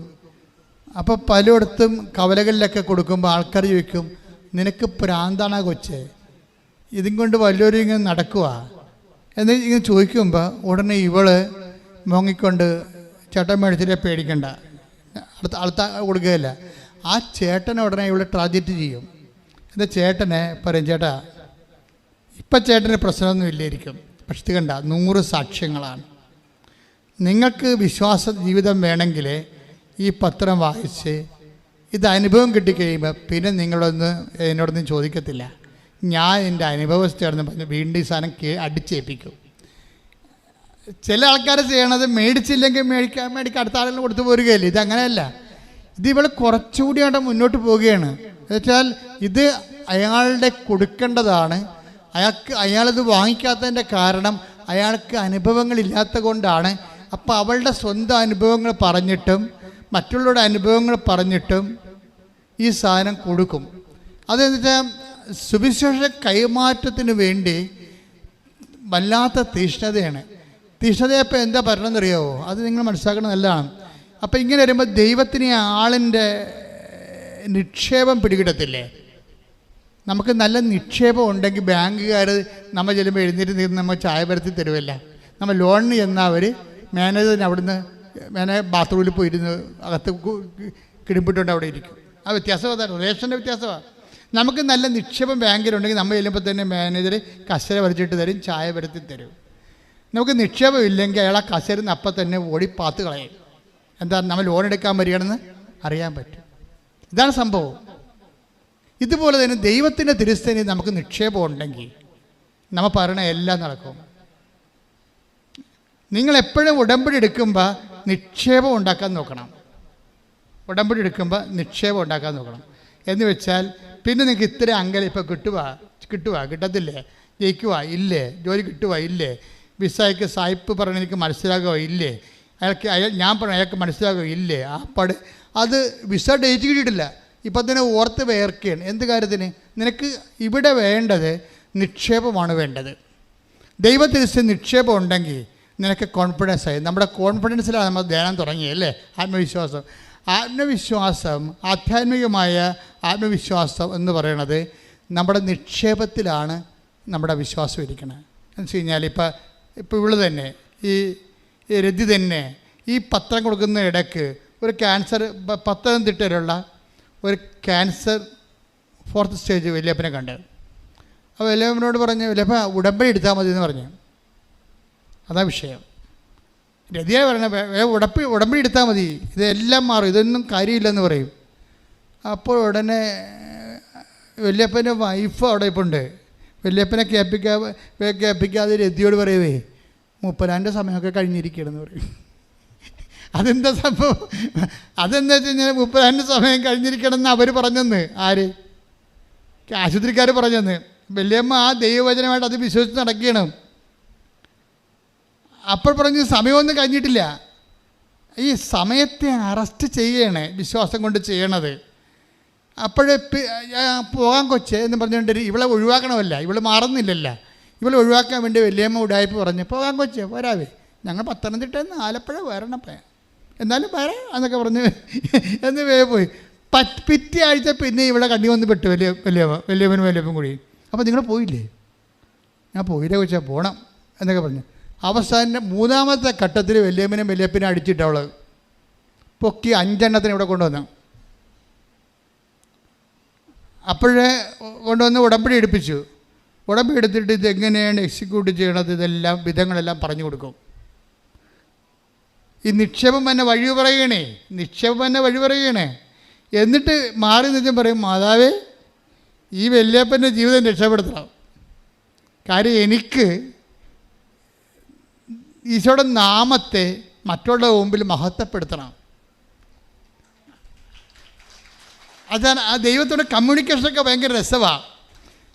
ഉടമ്പടി ജീവിതത്തിൻ്റെ ഓരോ അറ്റവും അർദ്ധത്തിലേക്ക് നമ്മൾ അടുത്ത ഭാഗങ്ങളിലേക്ക് നമ്മൾ പോവുകയാണ്. ഇതിവിടെയും കൊണ്ട് അവസാനിക്കാൻ തോന്നില്ലേ ഉടമ്പടി? എന്നിട്ട് ഈ വല്യപ്പന് അവസാനം ഇവിടെ കൊണ്ടുവന്ന് ഉടമ്പടി എടുപ്പിച്ചിട്ട് എങ്ങനെയാണ് ഉടമ്പടി തൈലം ഉപയോഗിക്കേണ്ടതെന്നൊക്കെ പറഞ്ഞ് മനസ്സിലാക്കി, എങ്ങനെ തിരികെത്തിക്കേണ്ടത്, എങ്ങനെയാണ് ശുശ്രൂഷ ചെയ്യേണ്ടതെന്നൊക്കെ പറഞ്ഞ് മനസ്സിലാക്കിയിട്ട് ഇവരെ ബോധ്യപ്പെടുത്തിയിട്ട് പിന്നെ ഈ റിസ്ക് ആരെ ഏറ്റെടുത്ത്? രതിയുടെ ജാമ്യത്തിലാണ് ഈ 4th ക്യാൻസർ ഇരിക്കണത്. എന്നിട്ട് രതിയാണ് ഞാനിങ്ങനെയൊക്കെ അവരോട് പറഞ്ഞിട്ടുണ്ട്, എൻ്റെ ഉദ്ദേശം അമ്മയെ പല മനുഷ്യരെ അറിയണം ഇതിലൂടെ, അതാണ് സത്യം. അപ്പോൾ എൻ്റെ ഉദ്ദേശം, അപ്പോൾ ഉദ്ദേശശുദ്ധി കറക്റ്റാണ്, നിക്ഷേപം കൂടുന്ന പരിപാടിയാണത്. അപ്പോൾ അമ്മ ഈ വിഷയം ഈ ഫയലെടുത്ത് ഒപ്പിട്ട് കളയും ഉടനെ. എന്തെല്ലാം പറഞ്ഞാലും, സമയം പോയെന്ന് പറഞ്ഞാലും സമയം കഴിഞ്ഞെന്ന് പറഞ്ഞാലും മറിയം അങ്ങോട്ട് ഒപ്പിട്ട് കഴിഞ്ഞാൽ, അങ്ങനെ പച്ചമഷി അങ്ങോട്ട് വീണ് കഴിഞ്ഞാൽ പിന്നെ അവിടെ പിന്നെ വേറെ ഓവർ റൈറ്റിംഗ് ഒന്നും വരത്തില്ല. കർത്താവിന് അതിൻ്റെ പുറത്ത് കയറി ഒപ്പിടുകയില്ല, റിമാർക്ക് എഴുതത്തില്ല. അത് മറിയം. എന്താ കാര്യം വെച്ചാൽ അവർ അനാദികാലം മുതൽ തിരഞ്ഞെടുക്കപ്പെട്ട ഒരാളാണ്. അവർക്ക് വചനത്തിൻ്റെ എല്ലാ ഭാഗങ്ങളെയും പെട്ടെന്ന് ഓപ്പൺ ചെയ്ത് കിട്ടും. അതിനുള്ള പ്രത്യേക അഭിഷേകം അവർക്കുണ്ട്. ഒരു വചനത്തിൻ്റെ മാതാവാണ് ശരിക്കും. അപ്പം അതുകൊണ്ട് തന്നെ ഈ വല്യപ്പൻ ആശുപത്രി RCC പോയിട്ട് പിറ്റേ ആഴ്ച ടെസ്റ്റ് ചെയ്തപ്പോൾ ഒരു ക്യാൻസറും ഇല്ല ആളിന്. ആരാണ് ഇവർക്ക് സൗഖ്യം കൊടുത്തത്? രതി എന്ന് പറയുന്ന ആളാണ്. ഇത് ഈ വല്യപ്പനാരാണ്? ഒരു പച്ച ക്രിസ്ത്യാനി പോരെ? അതാ സംഭവം.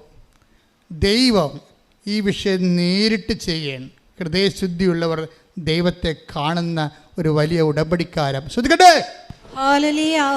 ഇനി നമുക്ക് ഇനി സ്മൃതിയുടെ കേസ് സാക്ഷ്യം എടുക്കാം. സ്മൃതിയുടെ വിഷയം എന്താണെന്ന് നിങ്ങൾക്ക് അവർ നല്ല വെൽ എഡ്യൂക്കേറ്റഡ് നേഴ്സാണെന്ന് തോന്നുന്നു. അവരുടെ വൊക്കാബുലറി എല്ലാം മെഡിക്കൽ ടേംസ് അവർ പറയണത് പല മുക്കാരും. അപ്പോൾ എനിക്ക് മനസ്സിലായി അവരൊരു 5-10 കൊല്ലം വിദേശ രാജ്യത്ത് ജോലി ചെയ്തിട്ട് ഇപ്പം നാട്ടിൽ കുഞ്ഞുങ്ങളെ വളർത്താൻ വേണ്ടി നാട്ടിൽ വന്നിരിക്കുകയാണ്. അപ്പോൾ ഈ 3-ാമത്തെ കുഞ്ഞ് ജനിച്ചപ്പോൾ കുഞ്ഞിൻ്റെ പ്രശ്നമായി.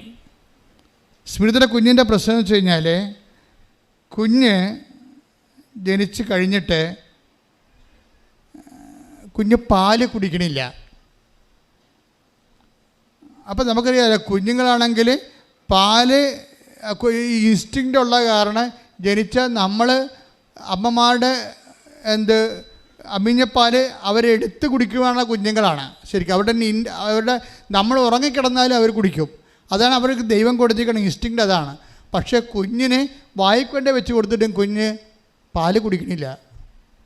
പാല് കുടിക്കാമെന്നപ്പോൾ അത് ഭയങ്കര, പക്ഷേ എന്താണെന്ന് മനസ്സാകണില്ല. എന്തുകൊണ്ട് കുഞ്ഞ് പാല് കുടിക്കണില്ലെന്ന് മനസ്സാകണില്ല.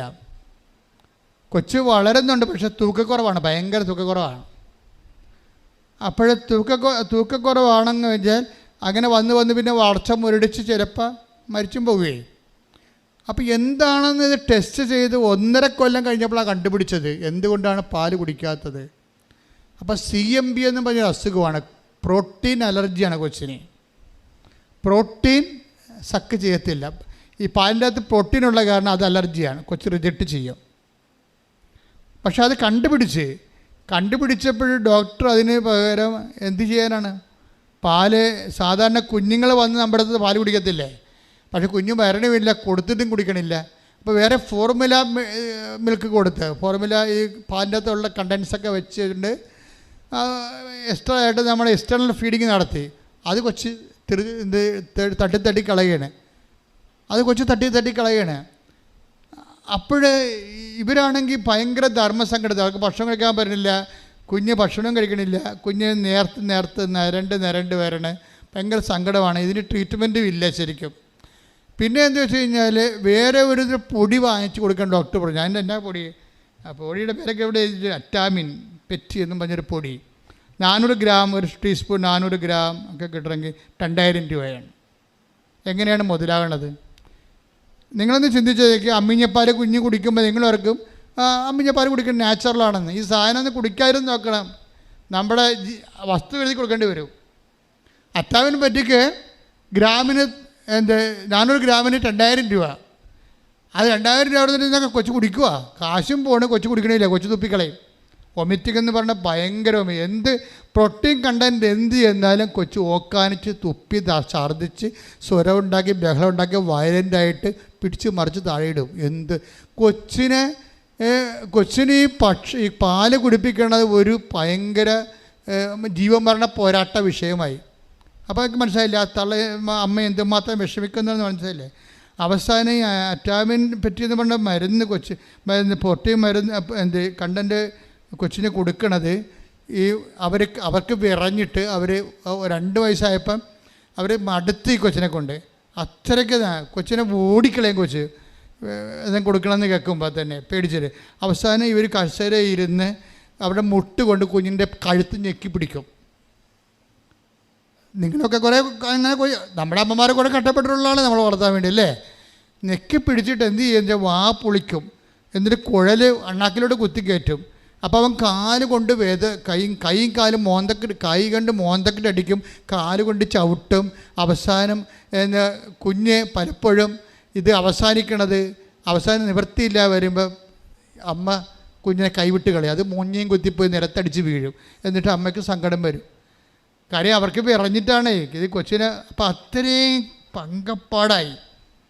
ഇതിനി ജീവിതം തീർന്നെന്നുള്ള അവസ്ഥയിലാണ്. ഇതുമായിട്ട് ഇത് ഉറങ്ങുമ്പോഴും പേടിയാണ്, എഴുന്നേൽക്കുമ്പോഴും പേടിയാണ്. ഇനി എന്തൊക്കെയാണ് ഇന്ന് നടക്കണമെന്ന് വിചാരിച്ചുകൊണ്ട് പേടിയാണ്. അപ്പോൾ ഇങ്ങനെ അപ്പോൾ ഇവർ ഒത്തിരി കഷ്ടപ്പെടുന്നുണ്ട് ഈ അമ്മ ഈ കുഞ്ഞിനൊന്ന് ഫീഡ് ചെയ്യാൻ വേണ്ടി. അപ്പോൾ ഡോക്ടറോട് ചോദിക്കുമ്പോൾ ഡോക്ടർ പറയും നിങ്ങളൊന്ന് തഞ്ചത്തി കൊടുത്താൽ മതി എന്ന് പറയും. അപ്പോൾ ഇവർക്ക് വിറയും. കാര്യം എൻ്റെ കൺസേണിനെ കുറിച്ച് പോലും അയാൾക്ക് കൺസേൺ ഇല്ല എന്ന്. ഞാൻ എന്ത് ഭക്ഷണം പോലും കഴിക്കാതെ കുഞ്ഞിനെ ഒരു തുള്ളി അകത്ത് കടത്താൻ വേണ്ടി ശ്രമിക്കുന്നത്. അപ്പോൾ എൻ്റെ ഒരു കുഴപ്പമായിട്ട് ഡോക്ടർ കൈയൊഴിയുകയാണ് ശരിക്കുന്നത്. എൻ്റെ മക്കളെ, ഇത് ജീവിതമാണ്.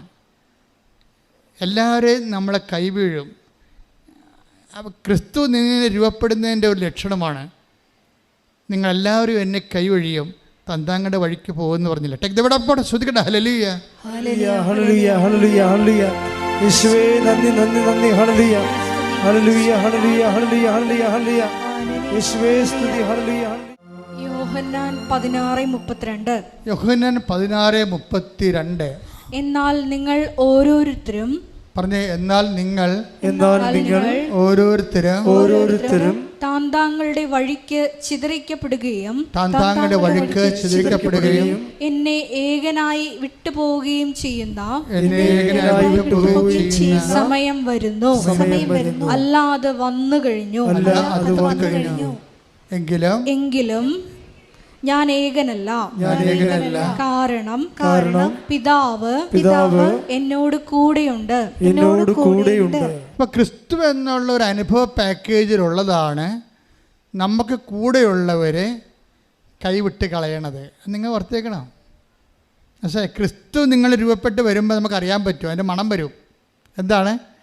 കൂടെയുള്ളവർ നമ്മുടെ സെക്യൂരിറ്റി ആയിട്ട് നമ്മൾ കണ്ടുവച്ചിരിക്കുന്ന ആൾക്കാർ പതുക്കെ നമ്മളെ കൈയൊഴിയും.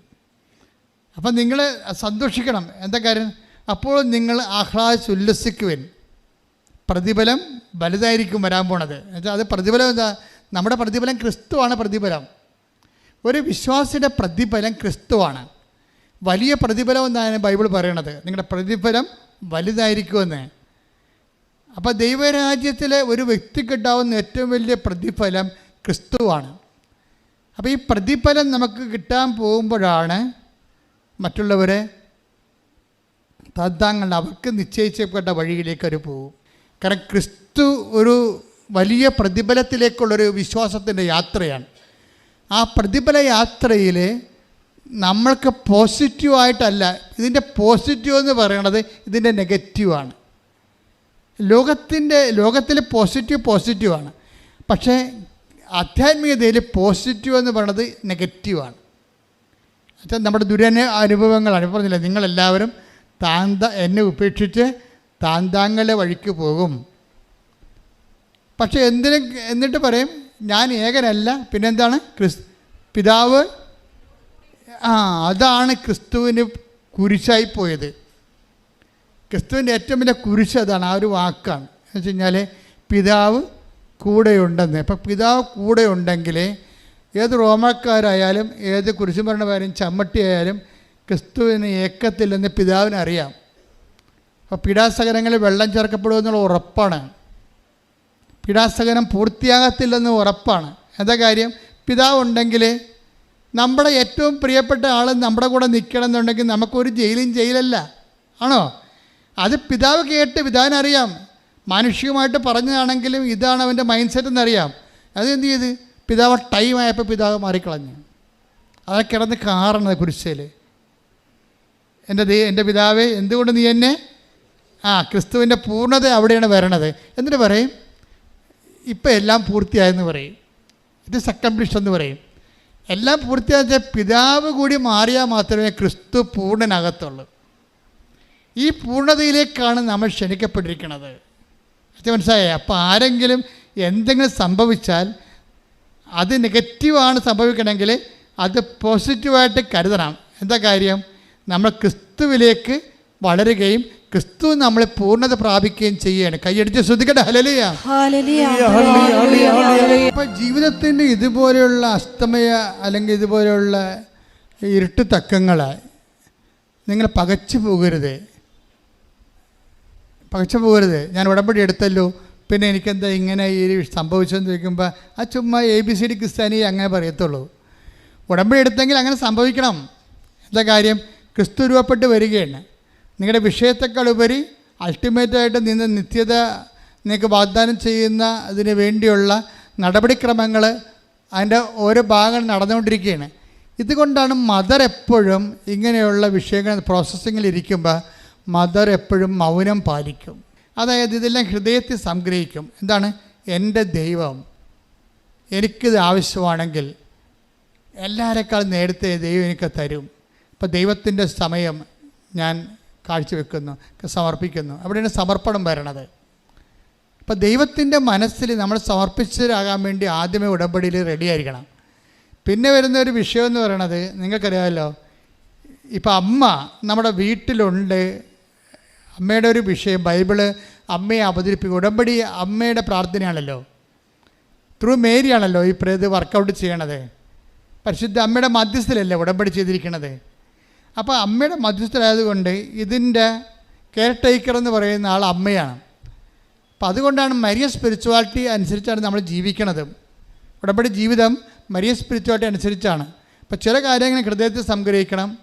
പിന്നെ ക്രിസ്തുവിനെ ലോകത്തിന് കൊടുക്കണം അമ്മയുടെ പരിപാടിയാണ്. അതുകൊണ്ട് ക്രിസ്തുവിനെ ലോകത്തിന് കൊടുക്കാൻ വേണ്ടിയാണ് നമ്മൾ പത്രങ്ങളൊക്കെ ലോകത്തിന് കൊടുക്കണം, ആൾക്കാർക്ക് കൊടുക്കണത്. അപ്പം അമ്മയുടെ അത് മരിയ സ്പിരിച്വാലിറ്റിയുടെ ഭാഗമാണ്. അപ്പോൾ മരിയ സ്പിരിച്വാലിറ്റി തന്നെയാണ് എലിസബത്തിനെ സെർവ് ചെയ്യാൻ പോണതും ആശുപത്രി സന്ദർശനവും അങ്ങനെ കുറേ കാര്യങ്ങളുണ്ട്. ഇതെല്ലാം മരിയ സ്പിരിച്വാലിറ്റിയിലാണ് ഇത് വർക്കൗട്ട് ചെയ്യത്തുള്ളത്.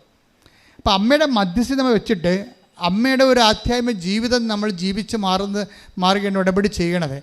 ഈ ചെയ്വനകളിൽ ഉണ്ടാകുന്നൊരു വിഷയം നിങ്ങൾക്കറിയേണ്ടത്, കാനായിലൊരു വിവാഹാഘോഷം നടന്നുവെന്ന് പറഞ്ഞുകൊണ്ട് അമ്മയെ ബൈബിൾ അവതരിപ്പിക്കുന്നതിന് ഒരു ബാങ്കറ്റ് സിറ്റുവേഷൻ രൂപീകരിക്കണ കാണാം. അമ്മയെ ബൈബിള് പരസ്യമായിട്ട് അവതരിപ്പിക്കുന്നതിന് മുമ്പ് ഒരു ബാങ്കറ്റ് സിറ്റുവേഷൻ ക്രിയേറ്റ് ചെയ്യാം. ഈ ബാങ്കറ്റ് തന്നെയാണ് പിന്നീട് സ്വർഗത്തിൽ നമ്മൾ കണ്ടെത്തുന്നത്. ബൈബിളും എല്ലാം നിത്യപിതാവുമായിട്ടുള്ള സദ്യവട്ടങ്ങളിൽ നിന്നാണ് ബൈബിൾ ഇങ്ങനെ സഞ്ചരിച്ചുകൊണ്ടിരിക്കുന്നത്. ഒരു സദ്യയിൽ നിന്ന് മറ്റു സദ്യയിലേക്ക് ഇങ്ങനെ ബൈബിൾ സഞ്ചരിക്കും. കാനായിലെ വിവാഹാഘോഷത്തിൽ നിന്നാണ് നിത്യതയിലേക്ക് മനുഷ്യൻ സഞ്ചരിക്കുന്നത്. അപ്പം അവിടെ വരുമ്പോൾ പറയുന്ന വിഷയം എന്താണ്? ആ വീട്ടുകാരിൽ ഒരുവളായിട്ട് മറിയം അവിടെ ഉണ്ടായിരുന്നെന്നാണ് പറയണത്. യേശുവും ശിഷ്യന്മാരും ക്ഷണിക്കപ്പെട്ടിരുന്നു. വാക്കുമെല്ലാം വളരെ കറക്റ്റാണ്. മാതാവ് എമംഗ് ദ മെമ്പേഴ്സാണ്. ആ വീട്ടിൽ നമ്മൾ ഉടമ്പടി എടുക്കുമ്പോൾ നമ്മുടെ വീട്ടുകാരിൽ ഒരാളായിട്ട് വരികയാണ് ആര്? മാതാവ്. പിന്നീട് അത് നിങ്ങൾ മനസ്സിലാക്കണം. ആ വചനം വായിച്ചേ. മറിയം അവിടെ ഉണ്ടായിരുന്നു. ശ്രുതികട ഹല്ലേലൂയ. യോഹന്നാൻ 2:1. യോഹന്നാൻ 2:1. മൂന്നാം ദിവസം ഗലീലയിലെ കാനായിൽ ഒരു വിവാഹ വിരുന്ന് നടന്നു. യേശുവിന്റെ അമ്മ അവിടെ ഉണ്ടായിരുന്നു. അതാണ് സംഭവം. പിന്നെ അടുത്ത വചനം എന്താണ്? യേശുവും ശിഷ്യന്മാരും വിരുന്നിന് ക്ഷണിക്കപ്പെട്ടിരുന്നു. പുറമേന്ന് വന്ന ആൾക്കാരാ. യേശുവും ശിഷ്യന്മാരും പുറമേന്ന് വന്നതാണ്. അവിടുത്തെ വീടിൻ്റെ മെമ്പർ ആരാണ്? മറിയമാണ്. നിങ്ങളെപ്പോഴും ഓർക്കണം, നിങ്ങൾക്ക് ജോലിയില്ല, വീടില്ല, രോഗമാണെന്നൊക്കെ പറയുമ്പോൾ ദൈവത്തിൻ്റെ അമ്മ ഇതാ നിൻ്റെ അമ്മയെന്ന് പറഞ്ഞിട്ടുള്ള വാഗ്ദാനത്തിൻ്റെ പിൻബലത്തിൽ നമ്മുടെ വീടിൻ്റെ ഒരു മെമ്പറായിട്ട് മാറുകയാണ്. അവർ പുറത്തുനിന്ന് വരികയല്ല. നമ്മുടെ വീടിൻ്റെ മെമ്പറായിട്ട് മാറുമ്പോൾ ഫസ്റ്റ് പറയുന്നത് എന്താ? നമ്മുടെ ഇല്ലായ്മയും വല്ലായ്മയും ഒക്കെ അഡ്രസ്സ് ചെയ്യാൻ വേണ്ടിയുള്ള ദൈവത്തിൻ്റെ സംവിധാനമാണ് മറിയം. അതുകൊണ്ടാണ് അമ്മ റഷ് ചെയ്യണത്. ഇതെൻ്റെ ഡ്യൂട്ടിയാണ്. ഇവിടെ ഇല്ലായ്മ ദൈവത്തിൻ്റെ സത്യപ്പെടുത്തുക. അവർക്ക് വീഞ്ഞ് ഇല്ല. അതാണ് സംഭവം. നമ്മുടെ ഇല്ലായ്മ നമുക്ക് പഠിക്കാൻ പറ്റും. ഇപ്പോൾ എത്ര കുഞ്ഞുങ്ങൾ ഇവിടെ സാക്ഷ്യം കേട്ട് കഴിഞ്ഞാൽ ഈ ബുദ്ധിരാക്ഷസന്മാർക്ക് ശരിക്കും പറഞ്ഞാൽ ചൊറിച്ചിൽ വരും. എന്താ കാര്യം? അവർ പറഞ്ഞാൽ എന്താണെന്നറിയാമോ? എനിക്ക് പഠിച്ചിട്ട് തലേ കയറണില്ല, ഞാൻ പഠിച്ചിട്ട് എനിക്ക് മനസ്സിലാകണില്ല, ഞാൻ പകുതി പോലും പഠിച്ചിട്ടില്ല, പക്ഷെ ഞാൻ ജയിച്ചെന്ന് പറയും. എന്താ പറയണത്? അപ്പോൾ നമ്മളെ കൈയടിക്കും. അപ്പോൾ ചില യുക്തി കൊണ്ട് ജീവിക്കുന്ന പാർട്ടി പറയും ഇതെന്ത് മണ്ടത്തരമാണ്, എന്നാൽ പിന്നെ പരീക്ഷയുടെ ആവശ്യമില്ലല്ലോ, കൃപാസനം മാത്രം മതിയല്ല എന്ന് പറയും. അങ്ങനെ കാരണം ദൈവത്തെ അറിയാൻ പാടില്ലാത്തവർക്ക് എന്തും പറയാമല്ലോ, നമുക്ക് എന്തും പറയാൻ പറ്റത്തില്ല. അതാണ് വിഷയം പറയാം. അപ്പോൾ അതെന്ത് സംഭവം വെച്ച് കഴിഞ്ഞാൽ അവിടെ ഈശോ അവർക്ക് വീഞ്ഞില്ല എന്ന് പറയുമ്പോൾ ഉടനെ ഈശോ പറയുന്നത് എന്താണ്? അവർക്ക് മെരിട്ടില്ലെന്ന്, ഈ സബ്ജക്റ്റിന് മെരിട്ടില്ലെന്നാണ് പറയണത്. മനസ്സിലായില്ലേ? അവർക്ക് വീഞ്ഞില്ലെന്ന് പറയുമ്പോൾ ഈശോയുടെ റെസ്പോണ്ട് എന്താണ്? ഈ മിറക്കിളിന് അവർക്ക് മെരിട്ടില്ല, യോഗ്യതയില്ല. അതിൻ്റെ കാരണം എന്താ? അതിൻ്റെ അകത്ത് കാരണങ്ങളുണ്ട്. ഒന്ന്, എനിക്കും നിനക്കും അതിൻ്റെ അകത്ത് എന്താണ് അറിവായി, അത് അവരുടെ വീട്ടിലെ പ്രശ്നമാണ്. വായ്പ മേടിക്കുകയോ കടയിൽ നിന്ന് വാങ്ങിക്കുകയോ വിലക്ക് വാങ്ങിക്കുകയോ ചെയ്യാം. അങ്ങനെയുള്ള പ്രൊവിഷൻസ് അവിടെ ഉണ്ട്. നീ പോയി അതിനെ തലയിടേണ്ട ആവശ്യമില്ല. അപ്പം നമ്മുടെ വീട്ടിൽ തലയിടേണ്ടാത്ത കാര്യമാണെങ്കിൽ പോലും മറിയം തലയിടും. അത് നിങ്ങൾ മനസ്സിലാക്കണം. അത് സ്വാഭാവികമായിട്ട് അങ്ങനെ ഒരു മിറക്കിളിൻ്റെ ആവശ്യം പോലും അവിടെ ഇല്ലെന്ന് നമുക്കറിയാം. അപ്പോൾ എന്താ പ്രശ്നം വെച്ച് കഴിഞ്ഞാൽ അമ്മ ആ വീട്ടിൻ്റെ ആളായിട്ട് പിതാവ് ഏൽപ്പിച്ചിരിക്കണ കാരണം നമ്മുടെ ഇല്ലായ്മയും വല്ലായ്മയും അമ്മ അത് അഡ്രസ്സ് ചെയ്യും. അത് അപ്പോൾ യേശുക്ക് എനിക്കും നിനക്കും എന്ത് ഒരു മെറിറ്റില്ലാത്തതിൻ്റെ ഒരു ആദ്യത്തെ മെറിറ്റ് അതാണ്. അതില്ല.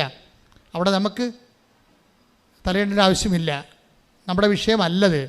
ദ സബ്ജക്റ്റ് തന്നെ, the very subject is not known to us. നമ്മളുമായിട്ട് ബന്ധപ്പെട്ട വിഷയമല്ല ഇത്. രണ്ടാമത്തേത് എന്താണ്? അത് മാനുഷികമായിട്ട് അത്രയും. മൂന്നാമത്തെ മാനുഷികമായിട്ട് ഇത് നമ്മുടെ സബ്ജക്റ്റ് അല്ല. പിന്നെ ദൈവികമായിട്ടും പ്രശ്നങ്ങളുണ്ട്. ഇതിന് യോഗ്യതയില്ല. എന്താണ്? എൻ്റെ സമയം ഇനിയും സമാഗതമായിട്ടില്ല. അപ്പോൾ രണ്ട് പ്രശ്നമാണ്. ദൈവികമായ തടസ്സമുണ്ട്, മാനുഷികമായ തടസ്സമുണ്ട്. അപ്പോൾ നോട്ട് ബൈ മെറിറ്റ്, ഇത് മെറിറ്റിൽ ഇത് വർക്ക് ചെയ്യത്തില്ല. പിന്നെ വർക്ക് ചെയ്യത്തില്ല. പിന്നെ എന്തിലാണ് വർക്ക് ചെയ്യണത്? Not by merit but by grace. അതായത് യോഗ്യതയെ വർക്ക് ചെയ്യത്തില്ല. നമ്മുടെ പല കാര്യങ്ങളും യോഗ്യത വർക്ക് ചെയ്ത്, നിങ്ങളുടെ ജപ്തി യോഗ്യത വർക്ക് ചെയ്തിട്ടില്ല. ഇപ്പം കഴിഞ്ഞ ദിവസം പറഞ്ഞു, എൻ്റെ അച്ഛ ഞങ്ങളുടെ വീട്ടിൽ 2 പെൺകൊച്ചുങ്ങളായിരുന്നു വളർന്നു നിൽക്കുന്നത്.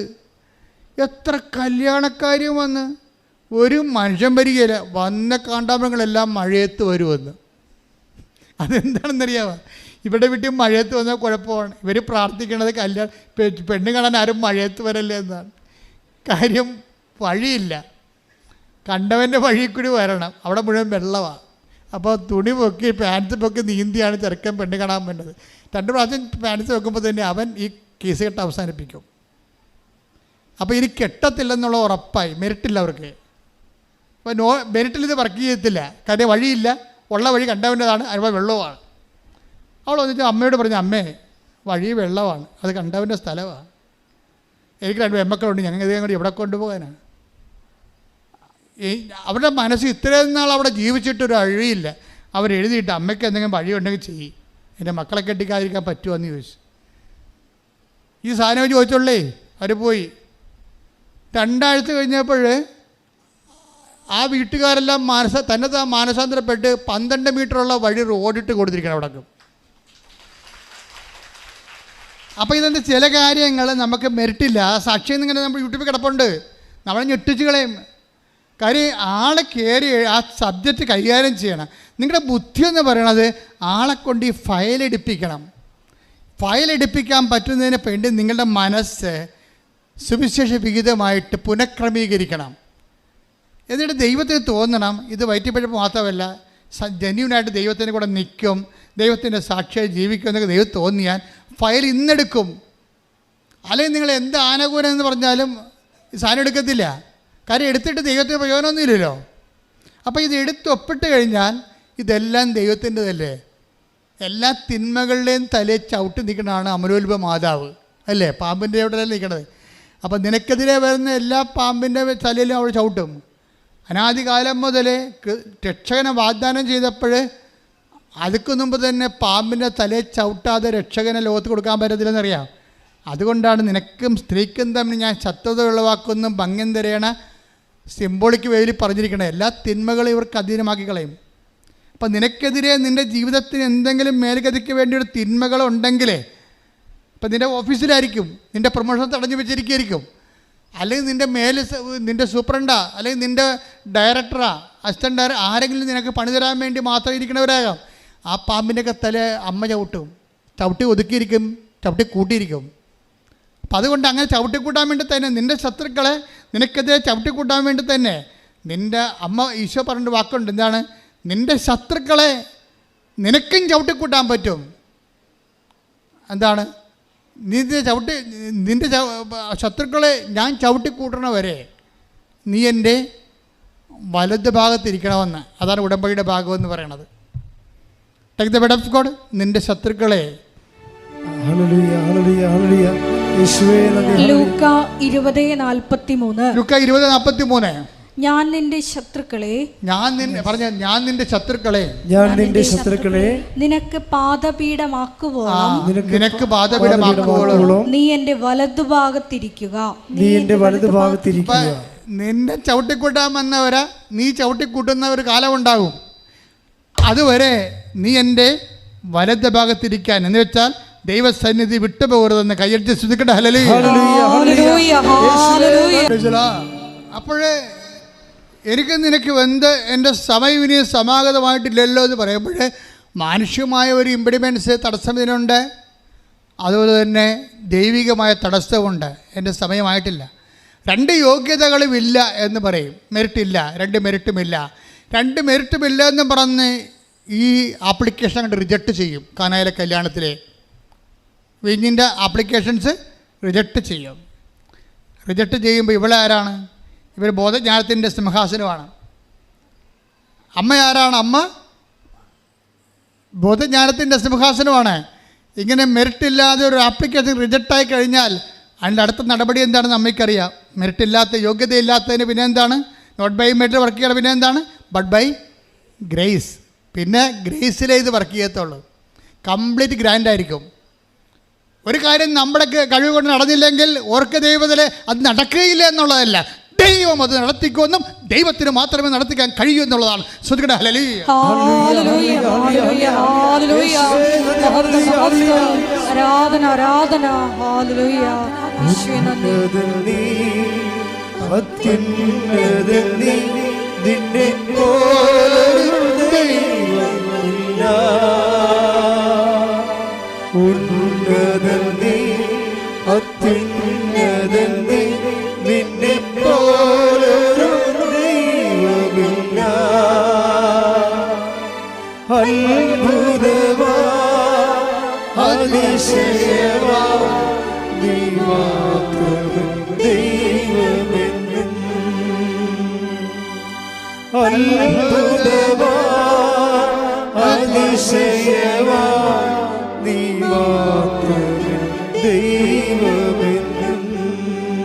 പരിശുദ്ധ പരമ ദിവ്യകാരുണ്യത്തിന് എന്നേരവും ആരാധനയും സ്തുതിയും പുകഴ്ചയും ഉണ്ടായിരിക്കട്ടെ. ഇപ്പൊ മനുഷ്യരിങ്ങനെ തള്ളിക്കളഞ്ഞാല്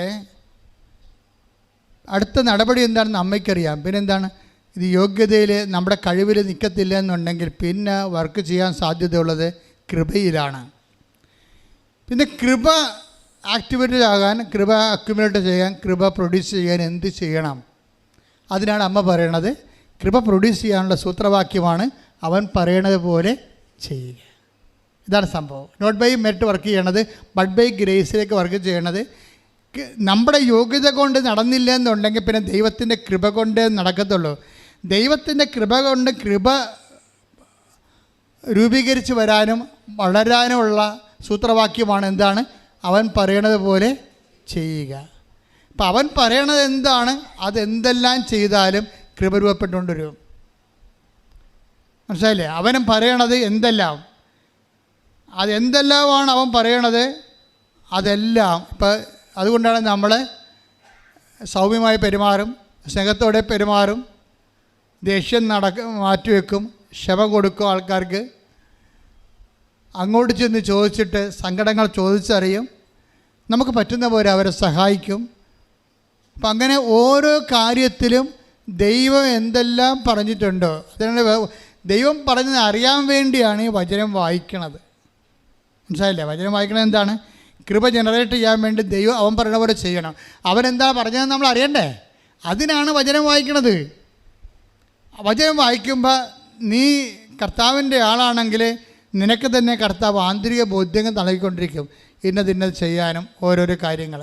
അപ്പോൾ നമുക്ക് ദൈവം പറഞ്ഞ കാര്യം നമ്മൾ ചെയ്യും. എന്താണ്? ഭക്ഷണമില്ലാത്തവർക്ക് ഭക്ഷണം കൊടുക്കുക, വസ്ത്രമില്ലാത്തവർക്ക് വസ്ത്രം കൊടുക്കുക, പഠിക്കാത്ത കുഞ്ഞുങ്ങളെ ഇപ്പോൾ എത്ര പേരാണ് ജർമ്മൻ ട്യൂഷൻ എടുക്കുന്നത്, എത്ര പേരാണ് മറ്റ് ഭാഷകളിലൊക്കെ ട്യൂഷൻ എടുത്ത് കൊടുക്കുന്നത്. അപ്പോൾ അങ്ങനെ നമ്മൾക്ക് പറ്റണത്, എല്ലാവരും വസ്ത്രത്തിന് പുറകെ ഭക്ഷണത്തിന് പുറകെ പോകണമല്ല, ഓരോരുത്തർക്ക് പറ്റണ കാര്യങ്ങൾ. ഇപ്പോൾ ചിലയിടത്ത് ഓരോരുത്തർ നിൽക്കേണ്ടി വരും, ചിലപ്പോൾ ഒന്ന് കൂടെ പോകേണ്ടി വരും. അപ്പം അങ്ങനെയെല്ലാം കൃപ ജനറേറ്റ് ചെയ്യാൻ വേണ്ടി മാത്രം. ഇപ്പോൾ ഞങ്ങൾക്കൊരു ഒരു ലോൺ എടുക്കണം, അവർക്ക് ലോൺ കിട്ടത്തില്ലെന്ന് ഉറപ്പായി. അപ്പോൾ അങ്ങനെ വരുമ്പോൾ നമുക്ക് ബാങ്കിൽ സ്വാധീനം ഉണ്ടെങ്കിൽ നമ്മൾ ചെന്ന് മാനേജർ പറയണം, എനിക്കറിയാവുന്ന കക്ഷിയാണ്, എന്തെങ്കിലും പ്രശ്നങ്ങളുണ്ടെങ്കിൽ ഞാനത് അവരെ ഗൈഡ് ചെയ്തോളാം, അവരെ സഹായിക്കണം. അപ്പം നമുക്കൊരു വാക്കേ പോകത്തുള്ളൂ. അപ്പം അങ്ങനെ എല്ലാ മേഖലകളും നോക്കണം, അവൻ പറയണ പോലെ ചെയ്യണം. അപ്പം അങ്ങനെ അവൻ പറയണ പോലെ എല്ലാ മേഖലകളും ചെയ്യുകയായിരിക്കണം നിങ്ങളുടെ ലക്ഷ്യം. അത് കേൾക്കണമെങ്കിൽ ഇതുപോലെ വചനങ്ങളെ കേൾക്കുകയും ഉടമ്പടി പ്രകാരമുള്ള വചന വിശദീകരണം കേൾക്കണം. അപ്പോൾ എന്തെങ്കിലും വചനങ്ങൾ, ലോകത്ത് ഒത്തിരിയേറെ വചന പ്രഘോഷണങ്ങൾ നടക്കുന്നുണ്ട്, പക്ഷേ ഉടമ്പടിയിലിരിക്കുന്നവർ ഉടമ്പടി വചന പ്രഘോഷണമാണ് കേൾക്കേണ്ടത്. കാര്യം വെച്ചാൽ ഉടമ്പടി വചന പ്രഘോഷണം ദൈവം ഇവിടെയാണ് വെളിപ്പെടുത്തിയിരിക്കുന്നത്. ഉടമ്പടി വെളിപ്പെടുത്തി ഇവിടെയാണ്, ഉടമ്പടി വിശദാംശങ്ങൾ വെളിപ്പെടുത്തി ഇവിടെയാണ്, ഉടമ്പടിയോട് ബന്ധപ്പെട്ട് മാതാവിൻ്റെ പ്രത്യക്ഷീകരണം നടന്ന ഇവിടെയാണ്. ആ പ്രത്യക്ഷീകരണം സാധൂകരിക്കുന്നതിന് മാതാവ് നൽകിയിട്ടുള്ള സംവിധാനമാണ് ഉടമ്പടി. ആ ഉടമ്പടി വിജയിക്കുന്നുള്ള ദൈവത്തിൻ്റെ ആവശ്യമാണ്. അതുകൊണ്ട് തന്നെ ഉടമ്പടി ധ്യാനങ്ങളാണ് എൻ്റെ ഉപാധി. എത്രയോ മനുഷ്യരാണ് ഇവിടെ അത് സ്കൂളിൽ പോകുമ്പോഴും ഓഫീസിൽ പോകുമ്പോഴൊക്കെ ഇയർഫോൺ വെച്ചുകൊണ്ട് ഉടമ്പടി ധ്യാനം കൂടിക്കൊണ്ടിരിക്കുന്നത്. അപ്പം കൃപയും നിലനിൽക്കും. സാക്ഷ്യങ്ങൾ, അതിൻ്റെ ഉടമ്പടി സാക്ഷ്യങ്ങൾ കേൾക്കുമ്പോൾ അതെങ്ങനെ വർക്കൗട്ട് ചെയ്യണമെന്ന് മനസ്സിലാകും. അപ്പോൾ ഉടമ്പടി സാക്ഷ്യങ്ങൾ കേൾക്കുമ്പോൾ നമുക്ക് നല്ല ധൈര്യവും ആത്മവിശ്വാസമൊക്കെ ഉണ്ടാകും. അപ്പോൾ ആ ഉടമ്പടി ധ്യാനത്തിലൂടെ അതുകൊണ്ടാണ് സ്മൃതിയുടെ സാക്ഷ്യങ്ങൾ സ്മൃതി എന്നല്ലേ ജോസ്മിയുടെ സാക്ഷ്യങ്ങൾ ഉടമ്പടി ജീവിതത്തിൽ എനിക്ക് ഇനിയും വളരണമെന്ന് അവർ പറയുന്നതിന് മുമ്പ് അവർ പറയുന്നൊരു കാര്യമുണ്ട്. ഞാൻ കൃപാസനത്തിലൊക്കെ വന്നിട്ടുണ്ട് നേരത്തെ, പക്ഷേ കൃപാസനം എന്താണെന്ന് മനസ്സിലാക്കാൻ ഞാൻ പണ്ട് ശ്രമിച്ചിട്ടില്ലെന്ന്. ഇതാണ് വിഷയം. അത് വിഷയം തന്നെയാണ്. മറ്റെല്ലാ ധ്യാനകേന്ദ്രങ്ങളും പോലെ യേശുവേ സ്തോത്രം, യേശുവേ നന്ദി എന്നൊക്കെ പറഞ്ഞ് ഹല്ലേലൂയ പറയുന്ന ഒരു സംവിധാനമാണ് ഇതെന്ന് വിചാരിക്കുന്നവരുണ്ട്.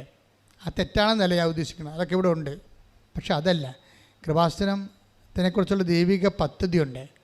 മാതാവിൻ്റെ പ്രത്യക്ഷീകരണം നിങ്ങൾക്ക് അടയാളം നൽകിക്കൊണ്ട് സ്ഥിരീകരിച്ച് ദൈവവും നിങ്ങളുമായിട്ട് ബയലാറ്റർ ഉടമ്പടി ഉണ്ടാക്കി ദൈവത്തിൻ്റെ തുല്യ കക്ഷിയായിട്ട് നിങ്ങൾ വളർത്തി നിലനിർത്തി അത് നിങ്ങളെക്കൊണ്ട് വചനം പാലിക്കാൻ നിങ്ങൾക്ക് ദൈവം അനുഗ്രഹങ്ങൾ നൽകി അങ്ങനെ പാലിക്കുന്നതിലൂടെ ദൈവം നിങ്ങൾക്ക് കൃപ നൽകി അത് നിത്യത വരെ നിങ്ങൾക്ക് ഹാർവസ്റ്റിംഗ് ഉണ്ടാകുന്ന ഒരു ബൃഹത്ത് പദ്ധതിയാണ്. അതാണ് കൃപാസനത്തിൽ വന്നിട്ടുണ്ട്. കൃപാസനം എന്താണെന്ന് ഞാൻ മനസ്സിലാക്കിയിട്ടില്ലെന്ന്. പക്ഷേ കൃപാസനത്തെക്കുറിച്ച് ആദ്യം മനസ്സിലാക്കിയത് ദൈവമാണെന്ന് ഞാൻ പറയത്തുള്ളൂ. കാര്യം 89 എൻ്റെ ഒരു സഹപ്രവർത്തകൻ ഞാനീ പുത്തമ്പാന അമ്മാനം ദേവാസ്തപള്ളിക്കാരൊക്കെ വിളിച്ചു കൂട്ടിയപ്പോൾ കൃപാഭവനത്തിൻ്റെ ആ ആഭിമുഖ്യത്തിൽ തുമ്പോളിയിൽ ഇന്ന ശുശ്രൂഷകൾ നടന്നു എന്ന് പറഞ്ഞൊരു പത്രക്കുറിപ്പ് എഴുതിക്കൊണ്ട് പോയി. പത്രത്തെ വന്നപ്പോഴാണ് ഞാൻ അറിയണത് കൃപാഭവനാണ്. അപ്പം ഞാൻ അയാളെ വിളിച്ച് പറഞ്ഞു കൃപാഭവനമല്ല കൃപാസനം എന്ന് പറഞ്ഞു. അന്നാണ് കൃപാസനം ആകണത്. ഇത് ശരിക്കും 89 കൃപാഭവനല്ല കൃപാസനം. അപ്പോൾ കൃപാസനം എന്താണെന്ന് അപ്പോഴും എനിക്കറിയത്തില്ല. അപ്പോൾ കർത്താവിൻ്റെ മനസ്സിൽ തന്ന പേര്, അതിനുശേഷമാണ് കൃപാസനം വാഗ്ദാന പേടകമാണെന്ന് മനസ്സിലാകണത്. അതിനുശേഷമാണ് കൃപാസനം ഉടമ്പടിയാണ് കണക്റ്റാകണത് മനസ്സിലാകണത്. അതിനുശേഷം മാതാവ് കൃപാസനം തന്നെയാണെന്ന് മനസ്സിലാകണത്. അതെല്ലാം അതിനുശേഷം ഉള്ള ഒരു വലിയ യാത്രയിലാണിതെല്ലാം ദൈവം എൻ്റെ കണ്ടശ ഇങ്ങനെ വെളിപ്പെടുത്തി നൽകണത്. അപ്പം അതുകൊണ്ട് തന്നെ എൻ്റെ സഹോദരൻ മനസ്സിലാക്കണം, ദൈവികമായ ഒരു പദ്ധതിയുടെ കൂടെ സഞ്ചരിക്കുന്നവർ മാത്രമാണ് നമ്മൾ, ഞാനും നിങ്ങളും. ദൈവം സ്വരുക്കുഴിയെടുത്തൊരു പദ്ധതിയുടെ കൂടെ സഞ്ചരിപ്പുകാരാണ്. അപ്പോൾ നമ്മുടെയൊക്കെ ഉദ്ദേശം ഇത് ആക്ടിവേറ്റ് ചെയ്യുന്നതിനും ദൈവത്തിൻ്റെ മഹത്വം ഉണ്ടാകണവരെ നമ്മളിതിൻ്റെ വിഷയത്തിൻ്റെ കൂടെ തന്നെ ഉണ്ടാകണം. അതുകൊണ്ട് നമ്മൾ വിചാരിക്കുന്നതിനേക്കാൾ വലുതാണ് ദൈവം വിചാരിക്കണത്. നിങ്ങളെ ഉടമ്പടിയെ കൊണ്ട് ഉദ്ദേശിക്കുന്നതിനേക്കാൾ വലുതാണ് ദൈവം നിങ്ങൾക്ക് വേണ്ടി കരുതി വെച്ചിരിക്കണത്. കൈയടിച്ച് സ്തുതിക്കട്ടെ. ഹല്ലേലൂയ ഹല്ലേലൂയ ഹല്ലേലൂയ ഹല്ലേലൂയ ജോസ്മിയുടെ അനുഭവത്തിൻ്റെ അവസാനത്തെ ഭാഗം കേട്ടുകൊണ്ട് നമുക്ക് പ്രാർത്ഥനയിലേക്ക് വരാം. ജോസ്മി അവസാനം നിക്കക്കളിയില്ലാതെ തകർന്ന് തരിപ്പണമായി കഴിഞ്ഞപ്പോൾ ജോസ്മി ആ കുഞ്ഞിനെയും കൊണ്ടുവന്നിട്ട് ഉടമ്പടി പുതുക്കി ഇവിടെ ആൾത്താരെ നിൽക്കും. അപ്പോഴെന്ത് സംഭവിക്കണമെന്ന് വെച്ച് കഴിഞ്ഞാൽ ജോസ്മിക്ക് തോന്നും അച്ഛൻ്റെ അടുത്ത് ഈ പാല് കൊടുക്കണ ഒരു രീതി, കുഞ്ഞിന് ഇവന് ഭയങ്കരമായ ഒരു ഭഗീരഥ പ്രയത്നമാണ്, അതൊന്ന് അച്ഛനെ കാണിക്കണമെന്ന് തോന്നി. ഇങ്ങനെയാണ് പാല് കൊടുക്കണത്, ഇത് എങ്ങനെ ഈ കൊച്ചു ജീവിച്ചിരിക്കുമോ, ഇനി ഇത് മരുന്നൊന്നുമില്ല, ഡോക്ടറും കൈവിട്ട് നിങ്ങൾ തഞ്ചത്തിൽ കൊടുക്കാഞ്ഞിട്ടാണെന്ന് പറയുമ്പോൾ ജോസ്മി പറയും ഞാൻ കാണിക്കുന്ന കൺസേണിനെ കുറിച്ച് പോലും ഡോക്ടറിന് ഒരു ഐഡിയ ഇല്ലല്ലോ എന്ന്. അപ്പോൾ അവർ ആ ചാപ്റ്ററോടെ വെച്ച് മെഡിസിൻ ചാപ്റ്റർ ക്ലോസ് ചെയ്യും. അവർ ഇത് അമ്മയുടെ അടുത്ത് വന്ന് നിന്നിട്ട് അമ്മയോട് വന്നെന്ന് പറയും, അമ്മ എടുത്ത് എന്നോട് പറഞ്ഞു അച്ഛാ ഈ കുഞ്ഞിനെ ഒന്ന് അമ്മയെ കാണിക്കുമോ എന്ന് ചോദിക്കും. അപ്പോൾ എൻ്റെ ഒരു വിഷയം മാത്രമല്ല, നിങ്ങളുടെ ഭാഗത്തുനിന്ന് ഇപ്പോൾ എന്താ ചെയ്യണമെന്ന് വെച്ച് കഴിഞ്ഞാൽ കുഞ്ഞ് കാണിക്കുന്ന വെബ്രാളങ്ങളില്ലേ, പാല് കൊടുക്കുമ്പോൾ പ്രോട്ടീൻ അലർജിയുള്ള കുഞ്ഞ് കാണിക്കുന്ന വെബ്രാളങ്ങളെ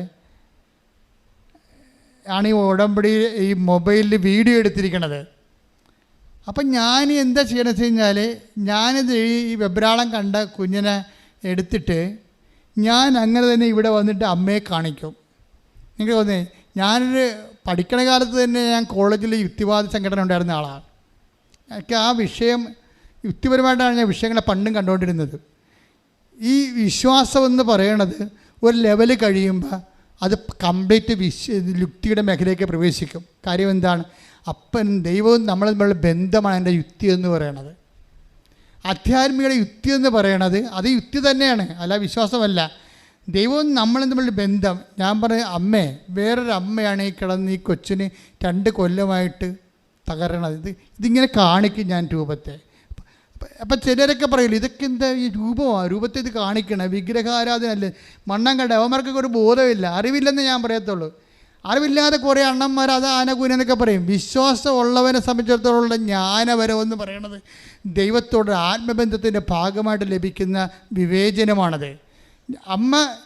ഞാൻ അമ്മയുടെ രൂപത്തെ കാണിക്കുമ്പോൾ അമ്മ ഡയറക്റ്റ് ഇത് കാണാൻ വേണ്ടി ഞാൻ ഉദ്ദേശിക്കുന്നു എന്നുള്ളത് എക്സ്പ്ലിസിറ്റ് ആയില്ലേ അവിടെ. ഞാൻ ഈ മൊബൈൽ അമ്മയെ കാണിക്കും, ഇവിടെ നിന്നിട്ട് അമ്മയെ കാണിക്കും. കാര്യം ഈ കുഞ്ഞിന് വേറെ ഇനി മാർഗമില്ല, ഞങ്ങളുടെ മെരിറ്റെല്ലാം പോയെന്ന് പറയും. ഞങ്ങളുടെ മെരിട്ടെല്ലാം തീർന്നു, ഇനി ഞങ്ങൾക്ക് അവലംബങ്ങളില്ല. ഈ ഭൂമിയിൽ ഞങ്ങൾക്ക് ഈ കുഞ്ഞിനെ രക്ഷിക്കാൻ അവലംബമില്ല. കുഞ്ഞിനെ തന്ന നീയാണെങ്കിൽ നീ മാത്രമേ അവസാനത്തുള്ള അഭയമുള്ളൂ. ഇങ്ങനെ കാണിച്ചിട്ട് ഇങ്ങോട്ട് പോന്നിട്ട് ഇവർക്ക് കൊടുക്കണമെമ്പ് ഞാൻ ഈ സൈത്ത് എടുത്തിട്ട് ആ വിഷയത്തിലൊരു കുരിശിട്ട്, മൊബൈലിലൊരു കുരിച്ചിട്ട് ഇവർക്ക് കൊടുക്കും. ഇവർ ഒരു 5 മിനിറ്റ് നടന്ന് അവിടെ ചെന്ന് കാണും. ഇവർ ആദ്യമായിട്ടും കുഞ്ഞ് പറയും എനിക്ക് ഞാഞ്ഞാ വേണമെന്ന് പറയും. ഞാഞ്ഞാന്ന് പറഞ്ഞാൽ എന്താ, കരിക്കാണേ. കുഞ്ഞിന് ഭക്ഷണം കാണുമ്പോൾ ഓടണ കൊച്ചാ. വായി കുത്തിക്കയറ്റിയാലും കുഞ്ഞിനെ അവസാനം നിലത്തിട്ട് എറിയേണ്ടി വരും. ആ അവസ്ഥയിൽ കുഞ്ഞ് ഇങ്ങോട്ട് ചോദിക്കുകയാണ് എനിക്ക് അമ്മ അപ്പം തന്നെ ഒരു കരിക്ക വാങ്ങിച്ച് വെട്ടിപ്പൊടിച്ച് വെള്ളവും കൊടുത്ത് അതിൻ്റെ കാമ്പം കൊടുത്ത്. പുള്ളി അന്നും ഒരു കൊച്ച് കഴിക്കാൻ തുടങ്ങിയിട്ട് ഇന്നും കഴിക്കൽ നിർത്തിയിട്ടില്ല. ഇതാണ് നോട്ട് ബൈ മെറിറ്റ് എന്ന് പറയണത്. അതാണ് അവർ പറയണത് എനിക്ക് ഉടമ്പടി ജീവിതത്തിൻ്റെ അടുത്ത ഭാഗങ്ങളിലേക്ക് ഞാൻ പോവുകയാണെന്ന്. ഇതൊരു ജീവിതമാണ്. ഈ വിശ്വാസം ഇങ്ങനെയൊക്കെ തന്നെ പോകണം. വിശ്വാസത്തിൻ്റെ ഈ മേഖലകളിലൂടെയാണ് ഇതിൻ്റെ ഡിവൈൻ മെലിയു എന്ന് പറയുന്ന സംഭവം, ദൈവമേഖല എന്ന് പറയണത്. ഇവിടെ ആശയവാദങ്ങളില്ല, പ്രായോഗികമായ അനുഭവവാദങ്ങൾ മാത്രമേ ഉള്ളൂ.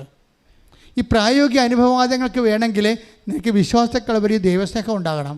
ഉടമ്പടിയുടെ ഓരോ പ്രവർത്തനങ്ങളും കർമ്മങ്ങളും നിന്നെ ദൈവസ്നേഹത്തെ വളർത്താൻ വേണ്ടിയുള്ള നടപടിക്രമത്തിൻ്റെ ഭാഗമാണ്. ആ ഒരു ബോധം ഉടമ്പടിയിൽ ജീവിക്കുന്നവർക്ക് ഉണ്ടാകണം. ശ്രദ്ധിക്കട്ടെ. ഹല്ലേലൂയ. നിന്നോട് പ്രാർത്ഥനാ സഹായം ആവശ്യപ്പെട്ടവരും നിൻ്റെ രോഗങ്ങൾ ആദ്യം പ്രാർത്ഥിച്ച് മാറ്റുകയാണ്. നീ ഇടത് നെഞ്ചിൽ കൈവെക്കണം, വലത് കരം കൊണ്ട് ഇടത് നെഞ്ചിൽ കൈവെക്കണം, ഇടത് കൈ കൊണ്ട് നീ നിൻ്റെ ശിരസിൽ കൈവെക്കണം. ഉച്ച മുതൽ ഉള്ളംകാല് വരെ നീ കർത്താവിനെ സമർപ്പിക്കണം. അമ്മ നിനക്ക് വേണ്ടി മാധ്യസ്ഥം വഹിക്കുന്നു. നിൻ്റെ രോഗങ്ങൾ, പീഡകൾ, ഞെരുക്കങ്ങൾ, ആന്തരിക അവയവങ്ങൾ, അതിൻ്റെ കെടുതികൾ, സിസ്റ്റുകൾ, മൊത്തത്തിൽ കല്ലുകൾ, പാങ്ക്രിയാസിൻ്റെ കല്ലുകൾ, പഴുപ്പുകൾ, ക്യാൻസർ രോഗങ്ങൾ, പല സ്റ്റേജുകൾ, ഭക്ഷണം കഴിക്കാത്ത അവസ്ഥകൾ, ഇതെല്ലാം സെക്കൻഡുകൾക്കുള്ളിൽ ദൈവം നിനക്ക് വേണ്ടി എടുത്തു മാറ്റിക്കൊണ്ട് ദൈവത്തിൻ്റെ കൃപയും മഹത്വവും നിന്നെ കാണിക്കുന്ന അതുല്യ വെളിപാടിൻ്റെ വലിയ സ്വർഗീയ ഇടങ്ങളിലേക്ക് കർത്താവ് നിന്നെ വിളിച്ചുകൊണ്ട് വന്നിരിക്കുന്ന ഇടിമുഴക്കം പോലെ സ്തുതിക്കട്ടെ. ഹല്ലേലൂയ, ഹല്ലേലൂയ, ഹല്ലേലൂയ. ഈശ്വരാധന. ഹല്ലേലൂയ, ഹല്ലേലൂയ. ഈശോ എല്ലാ രോഗങ്ങളും സുഖപ്പെട്ടുകൊണ്ട് ഈശോ ഞങ്ങളുടെ നാമത്തെ ആരാധനയിലൂടെ വീണ്ടും വീണ്ടും മഹത്വപ്പെടുത്തണമേ, ഞങ്ങളെ സാക്ഷികളാക്കി ഉയർത്തണമേ. ഹല്ലേലൂയ. കർത്താവേ, നിൻ്റെ ഉന്നതമായ നാമത്തിന് സ്തോത്രം ചെയ്യുന്നു. കർത്താവേ, നിൻ്റെ വിശുദ്ധ പൗരോഹിത്യത്തെ നീ മഹത്വപ്പെടുത്തണമേ. കർത്താവേ, സഭയിലുള്ള സാന്നിധ്യം നീ പ്രകടമാക്കണമേ.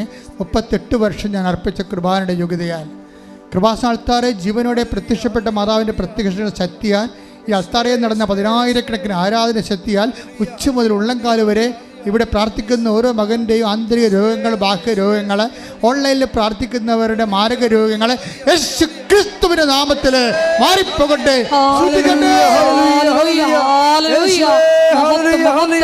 ആരാധന, ആരാധന. Hallelujah, hallelujah.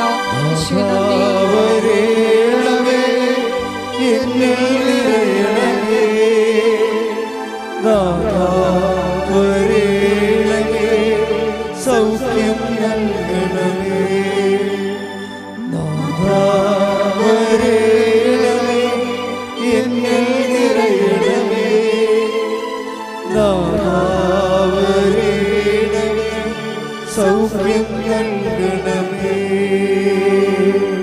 പരിശുദ്ധ പരമദിവ്യകാരുണ്യത്തിന് ആരാധനയും സ്തുതിയും പുകഴ്ചയും ഉണ്ടായിരിക്കട്ടെ. പരിശുദ്ധ പരമദിവ്യകാരുണ്യത്തിന് ആരാധനയും സ്തുതിയും പുകഴ്ചയും ഉണ്ടായിരിക്കട്ടെ. പരിശുദ്ധ പരമദിവ്യകാരുണ്യത്തിന് ആരാധനയും സ്തുതിയും പുകഴ്ചയും ഉണ്ടായിരിക്കട്ടെ. എൻ്റെ പ്രിയപ്പെട്ടവരെ, ജോലി, വീട്, വിവാഹം, ജീവിതത്തിൻ്റെ തടസ്സങ്ങൾ, യാത്ര, സാമ്പത്തിക മേഖലകൾ, കേസുകൾ, ജയിലുകൾ, യാത്രകൾ, തിരികെ വരുന്ന അവസ്ഥ, സ്ഥലം വിൽക്കാൻ പറ്റാത്തവർ, വിവാഹം തടസ്സമുള്ളവർ, മക്കളില്ലാത്തവർ, വീട് സ്ഥലവുമില്ലാത്തവർ, എല്ലാ മേഖലകളിലും കർത്താവിൻ്റെ വലിയ ശക്തി, മാതാവിൻ്റെ വലിയ മാധ്യസ്ഥ സഹായം ലഭിക്കുന്ന വലിയ സമയമാണ്. കർത്താവേ, സ്തുതിക്കട്ടെ. സഭയുടെ അധികാരത്തില്, കുരിശിൻ്റെ അടയാളത്തില്, ദൈവത്തിൻ്റെ ശക്തിയാൽ ജീവിത ദുരിതങ്ങൾ, ജീവിത തടസ്സങ്ങൾ, ജീവിത ക്ലേശങ്ങൾ യേശുവിൻ്റെ നാമത്തിൽ മാറിപ്പോകട്ടെ. ഹല്ലേലൂയ ഹല്ലേലൂയ ഹല്ലേലൂയ ഹല്ലേലൂയ. യേശുവേ ദുരിതങ്ങളും തടസ്സങ്ങളും മാറിപ്പോയിക്കൊണ്ട് അങ്ങയുടെ നാമത്തെ വീണ്ടും വീണ്ടും ഈ ആരാധനയിലൂടെ മഹത്വപ്പെടുത്തണമേ.